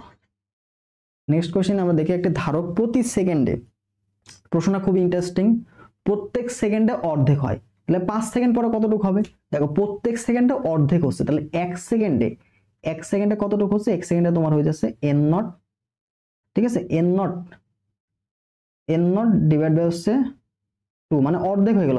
বাকি 1 সেকেন্ড পর এর অর্ধেক হয়ে গেল, তাহলে কি আবার এন নট ডিভাইড বাই 4, তার 1 সেকেন্ড পরে কি হচ্ছে এন নট ডিভাইড বাই আবার এর অর্ধেক, তার মানে কত 8, তারপর 2 টু দি পাওয়ার n আকারে কিন্তু চেঞ্জ হচ্ছে। n এর মান কত 5 বার, 5 সেকেন্ড মানে কি 5 বার ভাঙবে, তাহলে টোটাল 5 সেকেন্ড পর কতটুকু থাকছে, 5 সেকেন্ড পর, 5 সেকেন্ড পর অবশিষ্ট, 5 সেকেন্ড পর অবশিষ্ট কতটুকু হচ্ছে বা ভাঙতে কতটুকু ভাঙছে কতটুকু 2 টু দি পাওয়ার 5, তার মানে কত n নট ডিভাইড বাই হচ্ছে 32, এতটুকু ভাঙছে, এতটুকু ভাঙছে।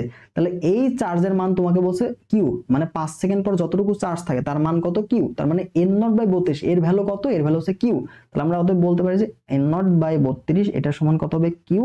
তাহলে আমাদের এই n নটটা কি প্রাথমিক চার্জ, প্রাথমিক চার্জের অর্ধেক করে ভাঙতেছে, তাহলে অতএব n নটের মানটা কত, n নটের মান প্রাথমিক চার্জ কত হলো 32 কিউ। ইজিলি অ্যান্সার করতে পারবা, ঠিক আছে। 1 সেকেন্ডে ভাঙছে অর্ধেক, দ্বিতীয় সেকেন্ডে ভাঙছে 1/4, এভাবে গেলে কি হবে 1/2 টু দি পাওয়ার n আকারে ভাঙছে, কয়বার ভাঙছে 5 সেকেন্ডে 5 বার ভাঙবে, 5 সেকেন্ডে কয়বার ভাঙবে 5 বার ভাঙবে, এভাবে ইজিলি বের করতে পারবো। নেক্সট কোশ্চেন দেখো, তোমাকে 3 নাম্বার এটা বলছে যে একটা নিউক্লিয় ঘটনা আর কি, ঠিক আছে। তো তুমি এই টাইপের প্রশ্নগুলো এই পাশে ভর সংখ্যা প্রোটন সংখ্যা যোগ করবা, এই পাশে ভর সংখ্যা প্রোটন সংখ্যা যোগ করবা। দেখো উপরে যদি যোগ করো 11 আর 4, উপরে কি দেওয়া আছে এখানে ভর দেওয়া আছে, 11 আর 4 যোগ করলে কত 15, তাহলে এই পাশে যোগ করো, এই পাশে 14 আছে, তাহলে আর কত হলে 15 হবে, অবশ্যই 1 হলে 15 হবে, তাহলে মিললো, ব্যালেন্স করলাম। এই পাশে দেখো প্রোটন সংখ্যা কত 5 আর 2 যোগফল 7, এখানে প্রোটন সংখ্যা 7 মিলছে, তার মানে ভর সংখ্যা 1 কম, তাহলে এখানে এই মানটা কি হবে, যা এমন একটা জিনিস যার কি ভর সংখ্যা 1 কিন্তু প্রোটন সংখ্যা 0। তো আমরা জানি কি নিউটনের ক্ষেত্রে ভর সংখ্যা 1 শুধুমাত্র প্রোটন সংখ্যা 0, তাহলে এটা অবশ্যই কি নিউট্রন কণা, এটা অবশ্যই নিউট্রন কণা, ঠিক আছে। যদি আমাকে যদি আলফা কণা বলতো, আলফা আলফা আলফা কণাটা কি, আলফা কণাটা কিন্তু দ্বিধনাত্মক হিলিয়াম পরমাণু, ঠিক আছে, দ্বিধনাত্মক হিলিয়াম পরমাণু। তো হিলিয়ামের ক্ষেত্রে কি হবে বলতো 2 পারমাণবিক ভর এবং 4 হচ্ছে ভর সংখ্যা। তাহলে কোন একটা বিক্রিয়াতে তুমি যদি দেখো যে ভর সংখ্যা 2 কমে যাচ্ছে, ভর সংখ্যা 4 কমছে এবং প্রোটন সংখ্যা 2 কমছে, তাহলে সেটাকে আমরা বলতে পারি আলফা নির্গত হয়েছে, ঠিক আছে, আলফা নির্গত হয়েছে। তো এইভাবে দুই পাশে ব্যালেন্স করে আমরা মানগুলা বের করতে পারি, ঠিক আছে। যদি এখানে মনে করো আসতো এরকম যে এখানে সামথিং ওয়াই আছে, এখানে 2 এলো, এখানে 4, তাহলে আমরা এটাকে বলতে পারতাম কি আলফা কণা, ঠিক আছে, আলফা কণা। আবার এখানে সামথিং আসলে এখানে -1, মানে ভর সংখ্যা পারমাণবিক সংখ্যা তোমার 1 বেড়ে গেছে, পারমাণবিক সংখ্যা 1 বেড়ে গেছে, তাহলে আবার এটা কি বিটা কণা হইতো, তাহলে বিটা কণা নির্গমন হলে আবার কি হয় জানো, এখানে তোমার হচ্ছে পারমাণবিক সংখ্যা বেড়ে যাবে, ঠিক আছে।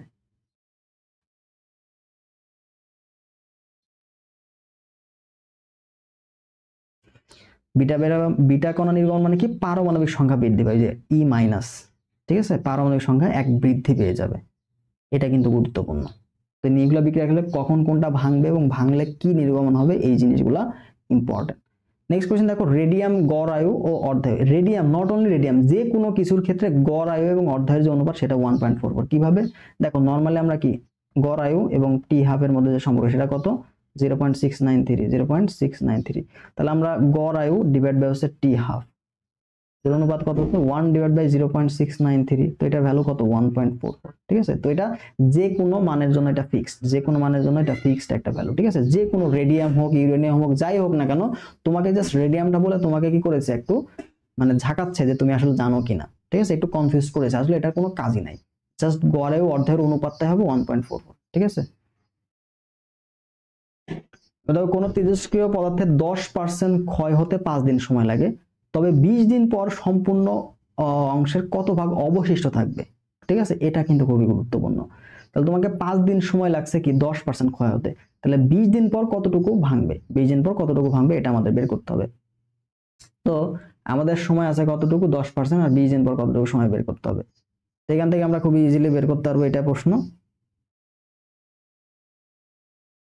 তাহলে এখন তোমাকে দেখতে হবে যে অর্ধায়ু কতটুকু দেওয়া আছে, ঠিক আছে, অর্ধায়ু তোমাকে দেওয়া আছে কিনা। যদি তেজস্ক্রিয় পদার্থের 10% ক্ষয় হতে 5 দিন লাগে, তাহলে 10% ক্ষয় হতে 5 দিন এবং 20 দিন পর সম্পূর্ণ অংশ কত ভাগ অবশিষ্ট হবে, ঠিক আছে।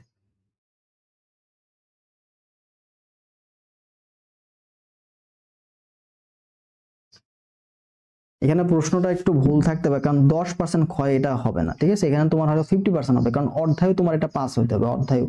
আচ্ছা এখানে 10% না, 10% বা 25% এরকম হবে, অর্ধায়ু এরকম দেওয়া থাকতে পারে। তাহলে 5 দিন সময় লাগে, তবে 20 দিন পর কত অংশ অবশিষ্ট থাকবে, তাহলে আমাদের এখানে যে অর্ধায়ু সংখ্যা, অর্ধায়ু সংখ্যাটা আমরা পাবো হচ্ছে n অংশ, তাহলে n naught by 2 to the power n, এভাবে হিসাব করতে হবে। কারণ অর্ধায়ু সংখ্যা তোমাকে দেওয়া নয়, অর্ধায়ু দিন, অর্ধায়ু কয়দিন 5 দিন বা এরকম কিছু দেওয়া থাকতে হবে, ঠিক আছে। তাহলে এভাবে ভাগ করতে হবে, তাহলে অবশিষ্ট মান আমরা কতটুকু পাবো বের করতে পারি। তাহলে এখানে তোমার যে এন এর মান, এই এন এর মান আমরা পাবো কত 20/5, যার মান হচ্ছে 4। তাহলে অবশিষ্ট এই মানটা হবে হচ্ছে এন নট ডিভাইড বাই, আমরা কি জানি 2 টু দি পাওয়ার n অংশ অবশিষ্ট থাকে, ঠিক আছে। তাহলে 1/2 two the power 4, that means কত 1/16, ঠিক আছে। তাহলে আমরা এই সূত্র কই থেকে পেলাম, ওই যে টি হাফ ইকুয়াল কত টি ডিভাইড বাই এন না, তাহলে টি এর মান কত তোমাকে বলে দিয়েছে যে 20 দিন, আর টি হাফ তোমাকে 5 দিন ধরে নাও, তাহলে এখান থেকে তুমি এন এর মান পাবা যে টি ডিভাইড বাই টি হাফ। তাহলে দেখো যে 20 ডিভাইড বাই 5 ইকুয়াল কত n। তাহলে আমরা অবশিষ্ট কি দেখছিলাম 1/2 টু দি পাওয়ার n অংশ, তো এই সূত্র থেকে এটা বসাইছি। এটা আমরা সেমিকন্ডাক্টরে চলে আসলাম। তো সেমিকন্ডাক্টরের ক্ষেত্রে আমরা দেখতে পাচ্ছি ডান পাশে বর্তনীতে তোমাকে বলছে এক্স ওয়াই জেড এর কোন মানগুলোর জন্য আর বাল্ব জ্বলবে। তো এই যে গেট, এই টোটাল গেটটা আমাদের জানতে হবে, ঠিক আছে। আর বাল্বটা জ্বলে উঠবে, এটা আমাদের ফাইন্ড আউট করতে হবে। তো এখানে যদি আমরা দেখি তাহলে আমাদের প্রথম কাজ হবে হচ্ছে এই যে আউটপুটটা, এই আউটপুটটা তোমাকে ফাইন্ড আউট করা, ঠিক আছে। তাহলে আউটপুটটা কি আছে, টোটাল যে আউটপুটটা কি আসবে এটা বের করি। দেখো প্রথমে এখানে কি গেছে, এই গেটের মধ্যে এক্স আর ওয়াই গুণ আকারে গেছে, এক্স ওয়াই গুণ। তারপর দেখো এখানে ওয়াই আর জেড কি গেছে যোগ আকারে গেছে, ওয়াই প্লাস জেড। এরপরে এই দুটা কি করছে, এইটার এটা গুণ, এই দুটা গুণ করে এটা বের হয়েছে ফাইনাল পয়েন্ট, ঠিক আছে। তাহলে আমাদের যে আউটপুট, ফাইনাল যে আউটপুট, সেটা আমরা কি দেখতে পাচ্ছি আর, এই আর সমান আমি কি দেখতে পাচ্ছি, প্রথমে গুণফল ঢুকছে, তারপরে এই দুইটা যোগফল ঢুকছে, তারপর আবার গুণ করছে।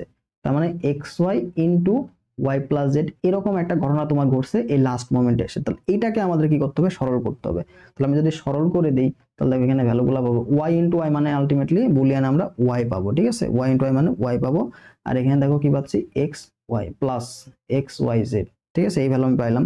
তো দেখো এখানেও এক্স ওয়াই, এখানেও এক্স ওয়াই, তো আমি এক্স ওয়াই কমন নিতে পারি। তো এক্স ওয়াই যদি কমন নেই তাহলে এখানে কি হলো 1 প্লাস জেড, এই মানটা আমি পাইলাম 1 প্লাস জেড। তাহলে 1 প্লাস জেড, 1 এর সাথে কোনো কিছু গুণ করলে আমরা কি পাবো, এখানে কিন্তু 1 হয়ে যাবে, তাহলে এক্স ওয়াই, ঠিক আছে, এক্স ওয়াই। তো এখন ঘটনা হইলো যে কোন কোন মানের জন্য আলটিমেটলি হবে। দেখো এক্স ওয়াই দেওয়া আছে, ঠিক আছে, এক্স ওয়াই কিন্তু দেওয়া আছে। তাহলে আমরা এই পার্টটাই দেখি, এতটুকু পার্টটাই দেখি, মনে করো এক্স ওয়াই ইন্টু এতটুকু রাখলাম। তাহলে আউটপুট আমাদের কি আসতে হবে, আউটপুট এই টোটালটার ভ্যালু যদি 1 আসে তাহলে কি বাল্ব জ্বলবে, এটার মান যদি 1 আসে তাহলে কি বাল্ব জ্বলবে। তাহলে দেখো এটাকে যদি এক্স এর মান যদি 1 নেই, ওয়াই এর মান যদি 0 নেই, তাহলে কি কখনো পসিবল হবে বলো। আমাকে অবশ্যই এক্স এবং ওয়াই 1 নিতে হবে, তাছাড়া গুণফল কি আমার 0 চলে আসবে। এক্স এর মান 1, ওয়াই এর মান 1, এটা ফিক্সড। তাহলে 1 1 কই আছে, দেখো তো 1 1 আছে দুই জায়গাতে, শুধুমাত্র একটা অপশন আমি দেখলাম 1 1 আছে। এবার জেড এর মান, তুমি যদি জেড এর মান 0 নাও, দেখো 1 প্লাস 0 এটা ইকুয়াল কিন্তু 1 আসবে। তার মানে এই ভ্যালুটার মান তোমার 1 আসবে তুমি যদি জেড এর মান 0 নাও। তাহলে অ্যানসার অ্যাট লিস্ট কোনটা হবে, অ্যানসার ডি নাম্বারটা। তো এইটা তুমি বুঝতে পারবা যে কোন মানগুলো বসালে আলটিমেটলি 1 আসে, ঠিক আছে। অপশনগুলো টেস্ট করলে বুঝতে পারবা, কিন্তু প্রবলেমটা হচ্ছে তোমার এই যে সরলটা করতে হবে, ঠিক আছে। ফাইনাল আউটপুটটা কি আসে বুঝতে হবে। এন্ড গেটের কাজ কি, অর গেটের কাজ কি। এন্ড গেট মানে কি, গুণ করে দিবে, অর গেট মানে যোগ করে দিবে, আবার এন্ড গেট কি গুণ করেছে, এটার আউটপুট এবং এটার আউটপুট এর মধ্যে গেছে, দেন যোগ গুণ হয়ে গেল। এখানে তোমার এক্স ওয়াই এই পার্টটা গেছে আর এই পার্টটা গেছে কি ওয়াই প্লাস জেড, ঠিক আছে। এটা হচ্ছে ফাইনাল আউটপুট। তবে এটাকে সরল করতে হবে, সরল করে দেন ফাইনাল রেজাল্টটা ক্যালকুলেশন করতে হবে, ঠিক আছে। চিত্র দিয়ে দিয়েছে মানে যে সহজটা কিন্তু না। পরবর্তী প্রশ্ন দেখো, একটি সিলিকন ট্রানজিস্টরের ইনপুট রোধ দেওয়া আছে 150 ওহম, ইম্পর্টেন্স, ঠিক আছে। ইনপুট রোধ দেওয়া আছে। এবার পিট প্রবাহ কি বলছে, পিট প্রবাহ তোমাকে দেওয়া আছে 50 মাইক্রো এম্পিয়ার, ঠিক আছে, 50 মাইক্রো এম্পিয়ার, এটা তোমাকে পিট প্রবাহ দিয়ে দিছে। তো তারপর হচ্ছে পরিবর্তনের জন্য কালেক্টর প্রবাহ মানে কি, এখানে আইসি দেওয়া আছে 2.5 মিলি অ্যাম্পিয়ার। তো ট্রানজিস্টরটি সাধারণ এমিটার অ্যাম্পলিফায়ার হিসেবে ব্যবহার করা হয়েছে, যার ভার রোধ দেওয়া আছে 5 কিলো ওহম। অ্যাম্পলিফায়ারের ভোল্টেজ লাভ কত, তো ভোল্টেজ লাভ এখানে আমাদের যে সূত্রটা অ্যাপ্লাই করতে হবে সেটা হচ্ছে ভি অফ এ, ভোল্টেজ লাভ এটা ইকুয়াল আছে আমরা বিটা, এই বিটা ইকুয়াল হচ্ছে তোমার রোধ দেওয়া আছে, দেখবা আর এল ডিভাইড বাই হচ্ছে আর আই, ঠিক আছে। একটা হচ্ছে ইনপুট রোধ আর একটা কি আমাদের বড় রোধ, একটা ছোট রোধ দেওয়া আছে, ঠিক আছে। এটা এবার এই বিটার ভ্যালু তোমাকে বসাতে হবে। বিটার ভ্যালু মানে কি আইসি বাই আইবি, দেখো এখানে তোমাকে আইসি দেওয়া আছে, হ্যাঁ আইসি দেওয়া আছে। তো আইবি এর মানটা আমাদের ক্যালকুলেশন করে বের করতে হবে। এখানে হচ্ছে অ্যাম্পলিফায়ার ভোল্টেজ পিট প্রবাহ, এই যে পিট প্রবাহ তোমাকে দেওয়া আছে, হ্যাঁ 50 মাইক্রো অ্যাম্পিয়ার, সমস্যা নেই। যে বি এর মান বেজ, পিট প্রবাহ মানে কি বেজের কারেন্ট দেওয়া আছে, এখানে আইবি এর মান তোমাকে দেওয়া আছে আগে থেকে। তাহলে বিটার ভ্যালুটা আমরা এখানে বসাবো হচ্ছে আইসি ডিভাইড বাই হচ্ছে আইবি গুণ এখানে তোমার রোধের মানগুলা আর এল ডিভাইড বাই হচ্ছে আর আই, ইনপুট রোধ। তাহলে আইসি এর মান কত, ইমিটারের কারেন্ট, কালেক্টরের কারেন্ট কত 2.5 মিলি অ্যাম্পিয়ার, 2.5 মিলি অ্যাম্পিয়ার। তাহলে 2.5 মিলি মানে কি 10 to the power -3, divide by, আর নিচে দেখো বি মানে বেজে কারেন্ট কত, পিট প্রবাহ কত 50 মাইক্রো অ্যাম্পিয়ার, তাহলে দেখো 50 গুণন 10⁻⁻6 অ্যাম্পিয়ার, ঠিক আছে, গুণ। এখন রোধ দুইটার অনুপাত আমাদের করতে হবে, কোন কোন রোধ নিব আমরা, উপরে নিব হচ্ছে আমাদের কি বড় রোধটা কত 5 কিলো, দেখো ভার রোধ, ঠিক আছে, ভার রোধ মানে কি আরএল, এটা দেওয়া আছে 5 কিলো ওহম, তাহলে 5 কিলো মানে কি 10⁻³ ওহম, ডিভাইড বাই তোমার এখানে দেওয়া আছে ইনপুট রোধ আরআই, সেটা কত দেওয়া আছে 150 ওহম। তো এবার এগুলো আমাদের ক্যালকুলেশন করতে হবে, ক্যালকুলেশন করে আমরা মোটামুটি একটা ভ্যালু পাবো, ঠিক আছে। তো দেখো এখান থেকে আমরা কাটাকাটি কাটাকাটি করতে পারি, এখানে 5, এই 5 দিয়ে আমরা এটা কাটতে পারি, তাহলে কত 10 হলো, ঠিক আছে 10 হলো। তাহলে এখান থেকে তুমি আবার চাইলে এই 10 কে ভাগ করে দিতে পারো, বা এই 10 এখানে গুণ চলে গেল, আবার তুমি এই যে 2.5 বা এখানে 150 আছে এটাকে কাটাকাটি করতে পারো, ঠিক আছে। তো এগুলা কাটাকাটি করলে কাছাকাছি একটা 16 দশমিক সামথিং এরকম মান আসবে, 16 আসে, ঠিক আছে, মোটামুটি 16 আসে। তোমার এখানে 250 কে 15 দিয়ে ভাগ এরকম 16 আসবে। তো সেখান থেকে পাওয়ারের হিসাবগুলো করতে পারলে তোমার এখানে দেখবা যে 16, এই মানটা 1677 এই ভ্যালুটা চলে আসবে, 1677 এই মানটা আসে, 1677 এই মানটা কাছাকাছি আছে, ঠিক আছে। তো এখানেও একটু ঝামেলা হতে পারে, সেটা দেখো যে সবগুলো মান কাছাকাছি 1666 1677। তো এই যে ভ্যালুগুলা, এই ভ্যালুগুলা তোমাদের কিন্তু অনেকটা বেগ পাতে হবে, অর্থাৎ কাটমার্কটা কমে যায় হচ্ছে এই টাইপের ক্যালকুলেশনে গিয়ে। তো এই টাইপের ক্যালকুলেশনগুলো কিন্তু এক্সাক্ট মান বের করা অনেক টাফ, ঠিক আছে, অনেক টাফ মানগুলো বসানো, তোমাকে সময় নিয়ে ক্যালকুলেশন করতে হবে, সময় নিয়ে দশমিকের গুণ ভাগগুলা একটু বাসায় প্র্যাকটিস করে যাও, ঠিক আছে, তাছাড়া এইগুলা ক্যালকুলেশনগুলো তুমি মিলাতে পারবা না। এবার দেখো একটা অর্ধ পরিবাহীর তাপমাত্রা দেওয়া আছে 300 কেলভিন থেকে 350 পর্যন্ত বাড়ালো। তো অর্ধ পরিবাহীর ক্ষেত্রে তুমি যখন তাপমাত্রা বাড়াবা তখন কি হয় বলতো, তখন কিন্তু পরিবাহিতা বৃদ্ধি পায়, পরিবাহিতা বৃদ্ধি পায়। তাহলে পরিবাহিতা বৃদ্ধি মানে কি, এখানে আলটিমেটলি মুক্ত ইলেকট্রনের সংখ্যা বাড়বে, কি বাড়বে, মুক্ত ইলেকট্রনের সংখ্যা বাড়বে, ঠিক আছে, এটাই মানে কি পরিবাহিতা বৃদ্ধি পাচ্ছে, পরিবাহিতা পরিবাহিতা বাড়ে, ঠিক আছে, পরিবাহিতা কি হয়, বাড়ে। পরবর্তী দেখো পিএন জাংশনের সংযোগ স্থলে নিঃশেষিত স্তর সৃষ্টি হয় কিসের কারণে, এখানে আমাদের যে পিএন জাংশন, পি টাইপ এবং এন টাইপ দুইটা মিলে যে ডায়োড তৈরি হয়েছে, তো ওই ডায়োডে তুমি যখন গতিশীল আধান ব্যাপন হবে, তো ব্যাপনের ফলে এই যে অঞ্চল, এই অঞ্চলটা নিঃশেষ হয়ে যায়, ফলে কোনো গতিশীল আধানের অস্তিত্ব থাকে না, ঠিক আছে। ব্যাপন হয় কখন, ব্যাপন হয় কি বেশি গতিশীল থেকে কমের দিকে যাচ্ছে, তো এটা হয়ে কি হয় যে একটা নিঃশেষিত স্তর তৈরি করে। তো এখানে কিন্তু আলটিমেটলি গতি জিরো, এখানে কি হয় গতি ইকুয়াল জিরো, তার মানে গতি জিরো মানে কি, এখানে তোমার কি হয় মোটামুটি ইলেকট্রনের তারণ, ঠিক আছে, ইলেকট্রনের, এটা তোমার যে আধান বাহকের ব্যাপন, এক কথা, ঠিক আছে, আধান বাহকের ব্যাপন, এই আধান বাহকের ব্যাপনের ফলে এই জিনিসটা হয়ে থাকে, ঠিক আছে, এখানে কিন্তু গতিশীল আধানের কোনো অস্তিত্ব থাকে না। এটাকে বলছে সমতুল্য ডেসিমেল সংখ্যা কত, ডেসিমেল সংখ্যা তোমার একটা এখানে পদ্ধতি দেওয়া আছে, এটা আমরা দেখবো, নর্মাল যে শর্টকাট সেটা আমরা দেখবো, বিসিডি কোডের সাথে কিভাবে বের করে। তো এখানে দেওয়া আছে বাইনারি থেকে কনভার্ট, তো যে কোনো টাইপ থেকে ডেসিমেলে কনভার্ট করার পদ্ধতিটা কি, বাম থেকে সংখ্যাগুলো নিবা, বাম থেকে বসালা, দেখো 1 নিছি, তারপর 0 নিছি, ঠিক আছে, সংখ্যাগুলো বসাইলাম। তো সংখ্যাগুলো বসানোর পরে দেখো 1 1 সবগুলো বসাইছি, এবার যত বেজ কত, এখানে 2 বেজ না, তাহলে সবগুলোর সাথে বেজ গুণ করে দেবো, সবগুলো সংখ্যা প্রথমে আমরা কি করবো, সংখ্যাগুলো নিলাম, এই যতগুলো সংখ্যা আছে সবগুলো সংখ্যার সাথে বেজ গুণ করতে হবে, যদি এখানে অক্টাল থাকে তাহলে 8 গুণ করবা, 2 এর জায়গায় 8 দিবা, যদি হেক্সা থাকে তাহলে 2 এর জায়গায় 16 দিবা।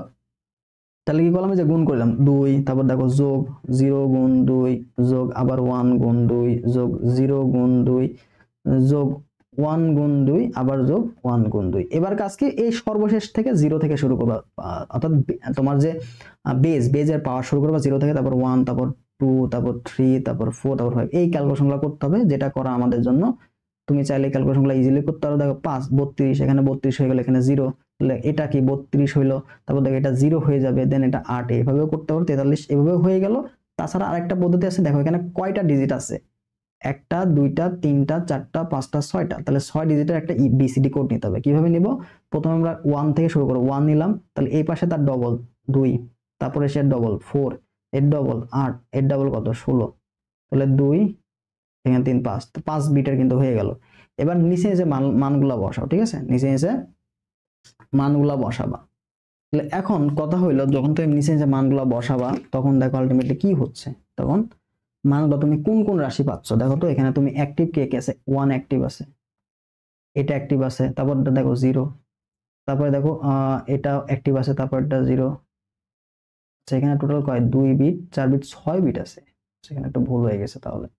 6 বিট, তাহলে এখানে আরেকটা কি 32 যোগ হবে 32, তাহলে এটা অ্যাক্টিভ আছে, এটা অ্যাক্টিভ নাই, যেটা 0 সেটা অ্যাক্টিভ নাই, আবার এটা অ্যাক্টিভ আছে, এটা অ্যাক্টিভ নাই, এটা অ্যাক্টিভ, এটা অ্যাক্টিভ, তো বাকি সবগুলো যোগ করে 2 আর 1 3, এটা কি করবো 32 যোগ হচ্ছে 8, তার সাথে দেখো এই যে যেটা যেটা অ্যাক্টিভ 2 যোগ 1, তাহলে 40 আর 3 কত 43, তুমি এভাবে ইজিলি করতে পারবে। অর্থাৎ যার যার নিচে 1 আছে সেগুলো আমরা যোগ করে দিব, যার যার নিচে 1 আছে সেগুলো যোগ, তাহলে প্রথমে বিট দেখবা কয়টা বিট আছে ওই অনুযায়ী মানগুলো নিবা, প্রথমে 1, তার ডবল, তার ডবল, তার ডবল, তার ডবল, তার ডবল, এভাবে চলতে থাকবে, যতগুলা বিট ততগুলা, এভাবে ইজিলি করতে পারবা। আবার চাইলে এভাবে করতে পারবা, দুইটা পদ্ধতিতে তোমরা ডেসিমেলে কনভার্ট করতে পারো বাইনারিকে, ডেসিমেলে বাইনারিকে কনভার্ট করার পদ্ধতি, ঠিক আছে, বিসিডি কোড।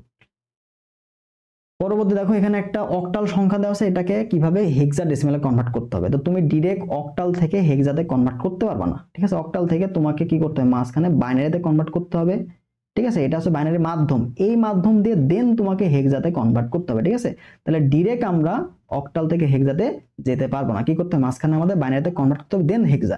তাহলে অক্টালের ক্ষেত্রে একটা বিটের জন্য বাইনারিতে 3টা বিট নিতে হবে, ঠিক আছে, তার মানে 7 এর জন্য তোমাকে 3টা বিটের মান নিতে হবে, 7 3 4, এটা কি ওই যে আমাদের বিসিডি কোড আছে না, আমরা ওই কোডের সাথে বের করব। অক্টালের জন্য আমরা কি নিব, অক্টালের জন্য আমরা নিব হচ্ছে 4 2 1 এই বিটটা নিব, ঠিক আছে, তাহলে 7 7 আমরা কিভাবে বলতো, 3টা যোগ করলে 7 পাবো না, 1 1 1, 3টা যোগ করলে 7 পাবো, তাহলে এই 7 এর তোমার অক্টাল বিট মান হচ্ছে বাইনারিতে 3টা 1, ঠিক আছে।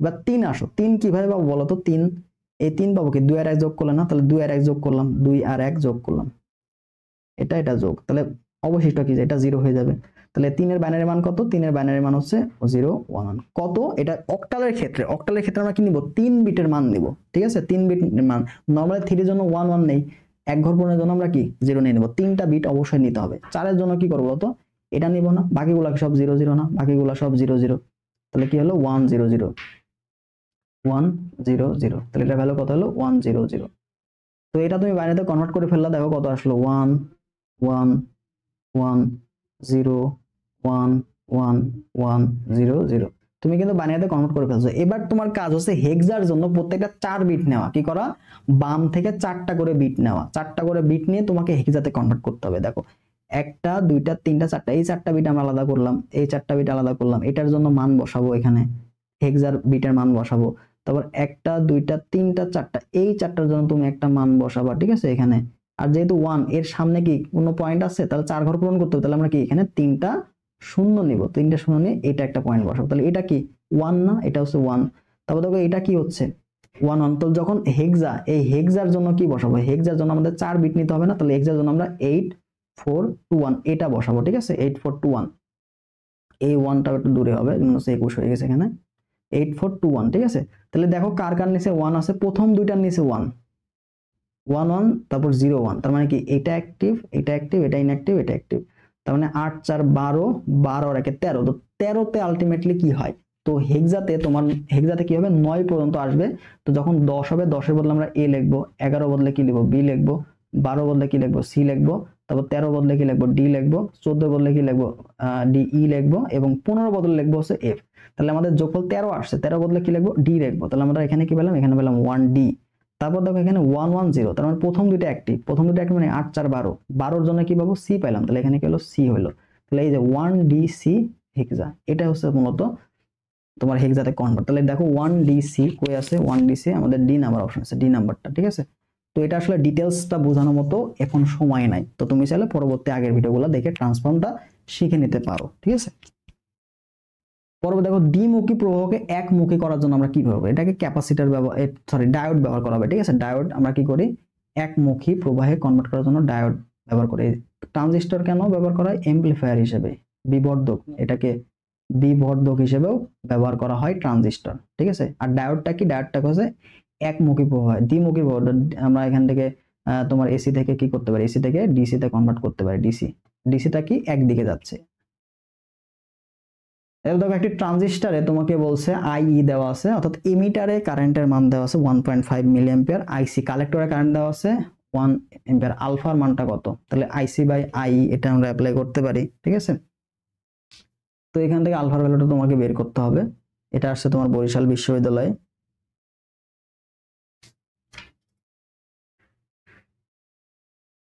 তাহলে এখানে সুন্দর মতো সূত্র বসাই দিলে হবে, আলফা এটা সমান আমরা জানি কি আইসি ডিভাইড বাই হচ্ছে আইই, ডিভাইড বাই হচ্ছে আই। আবার তুমি এখান থেকে জানো হচ্ছে আই ইমিটারে কারেন্ট, এটা সমান হচ্ছে আবার আইসি প্লাস হচ্ছে আইবি, এই মানটাও তোমাকে জানতে হবে, ঠিক আছে। আচ্ছা, তাহলে আলফার ভ্যালু কত হচ্ছে আইসি বাই আই, তাহলে আইসি এর মান তোমাকে দেওয়া আছে, দেখো আইসি এর মান কত, ইমিটারে কারেন্ট কালেক্টরে কারেন্ট কত আছে 3 মিলি অ্যাম্পিয়ার, মিলি মানে কি 10⁻³ ডিভাইড বাই আইই, ইমিটারে কারেন্ট কত 1.5 মিলি অ্যাম্পিয়ার, 1.5 ইনটু 10⁻³, তাহলে দুইটা কাটা গেল, এটা দিয়ে কাটলে কত 2 থাকে, তাহলে আলটিমেটলি তুমি লিখতে পারো 2 গুণন মিলি, মিলি তো সেম তাই না, তো তুমি কিন্তু এখানে 2, এখানে তোমার মান হবে 2, মিলি মিলি তো কাটা গেল, 10⁻³ 10⁻³ কাটা গেল, জাস্ট 2 হবে आंसर, ঠিক আছে। এখানে আবার 2 মিলি অ্যাম্পিয়ার লিখে আসো না, কারণ আলফা একটা কি গুণাঙ্ক, আলফা একটা গুণাঙ্ক, এটা কিন্তু পরিবাহ না, এটা অনুপাত, ঠিক আছে, এটা কিন্তু অনুপাত। পরবর্তী প্রশ্ন দেখো, পিএন জাংশনে 0.1 ভোল্ট বিভব পার্থক্য পরিবর্তনের জন্য আনুষঙ্গিক তড়িৎ প্রবাহের মান পাওয়া গেল এত, গতীয় রোধ কত, রোধ মানে কি, গতীয় রোধ ডেল আর, এটা সমান কি del V divide by I, তাহলে বিভবের মান কত 0.1 পার্থক্য পাইছো, কারেন্টের মান দিয়েছে কত 400 গুণন 10⁻³ তো এখন কথা হলো এখানে তো 1 যদি আমি আনি, এখানে 1 আনলাম, এখানে 4 আনলাম, তাহলে 4 আনলে কি হচ্ছে দেখো তো, এখানে তোমার 2 শূন্য, এখানে মাইনাস হয়ে গেল, তাহলে 10⁻⁻1, তার সাথে আবার এখানে 10 গুণ হবে, ঠিক আছে, তার মানে আলটিমেটলি কি হচ্ছে এটা উঠে গেল, তাহলে তুমি 1/4 এটা লিখতে পারো, আর 1/4 মানে কত 0.25, ঠিক আছে, 0.25 যেটা আমাদের এ নাম্বারে দেওয়া আছে, তো এটা হচ্ছে আলটিমেটলি আমাদের গতীয় রোধ, ঠিক আছে। এইভাবে আমরা প্রশ্নগুলা সলভ করে দেব ইজিলি, সূত্র জানতে হবে, ঠিক আছে, সূত্রগুলো জানতে হবে del V by del I, এবং এই ক্যালকুলেশনগুলো ভালোমতো জানতে হবে। দেখো এই যে এখানে 400 আছে, তার মানে 100 গুণ 100 10⁻³ মাইনাসের সাথে +2 যোগ হলে -1 হয়ে গেল, আর উপরে 0.1 আছে, 0.1 কে তো ভাগ করতে পারতেছি না, 1 কে আমি 4 দিয়ে ভাগ করতে পারবো, তাহলে 1 করতে হলে এটাকে 10 দিয়ে গুণ করতে হবে, তাহলে উপরে 10 দিয়ে গুণ করলে নিচেও 10 দিয়ে গুণ করতে হবে, এই ব্যালেন্স করার জন্য এই কাজ করছি। পরবর্তী দেখো এখানে একটি পি টাইপ অর্ধপরিবাহী তৈরির জন্য সিলিকনের সাথে কোন যৌগটি ব্যবহার করা হবে, তো সিলিকনের সাথে আমরা কোন যৌগটা ব্যবহার করব সেটা হচ্ছে এই যে ইন্ডিয়াম পঞ্চযোজী যে যৌগগুলো, পঞ্চযোজী যৌগগুলো কি আছে ইন্ডিয়াম, ঠিক আছে, এগুলো আমরা ইউজ করব।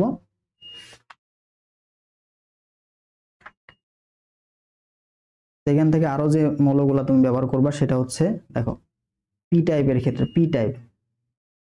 পি টাইপের ক্ষেত্রে আমরা কি ব্যবহার করব, বোরন, অ্যালুমিনিয়াম, গ্যালিয়াম এবং ইন্ডিয়াম, ঠিক আছে এটা।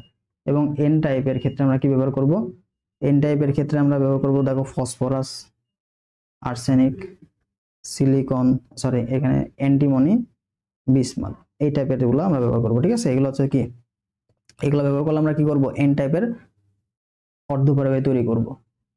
পরবর্তী দেখো কোন বিশুদ্ধ সেমিকন্ডাক্টরের সামান্য পরিমাণ পঞ্চযোজী অপদ্রব্য হিসাবে মেশানো হলে কি ধরনের সেমি, পঞ্চযোজী মিশালে আমরা এন টাইপ মানে নেগেটিভ, ঠিক আছে, এখানে একটু মনে হয় ভুল বলছি আমরা, এখানে ত্রিযোজী হবে, ত্রিযোজী, ঠিক আছে, ত্রিযোজী মৌলগুলো।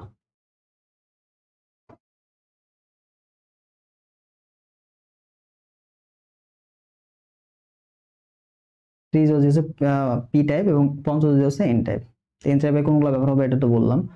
তড়িৎ প্রবাহের একমুখীকরণের নিচের কোনটি ব্যবহার করে, একমুখীকরণ আমরা কিছু নয় বললাম, যেটা একটি ডায়োড, ঠিক আছে, ডায়োড ব্যবহার করা হয় একমুখীকরণে। তো এইগুলাই ছিল মূলত আমাদের পদার্থবিজ্ঞানের দ্বিতীয় পদের মূলত প্রশ্নগুলো, ইম্পর্টেন্ট প্রশ্ন সলভ। তো এই টাইপগুলো একটু ভালো করে রিভিশন দেওয়ার চেষ্টা করবা, পাশাপাশি প্রশ্ন ব্যাংকটা একটু ভালো মতো রিভিশন দিবা, তাহলে মোটামুটি তোমরা সলভ করতে পারবে, ঠিক আছে। তো স্লাইডটা আমরা দিয়ে দিব ভিডিও রেকর্ড শেষে, সেখান থেকে স্লাইডও দেখতে পারো, ক্লাসটাও দেখতে পারবো, ঠিক আছে। তো সবাইকে ধন্যবাদ ক্লাসটা সম্পূর্ণ করার জন্য, দেখা হবে আমাদের পরবর্তী ক্লাসে, আল্লাহ হাফেজ।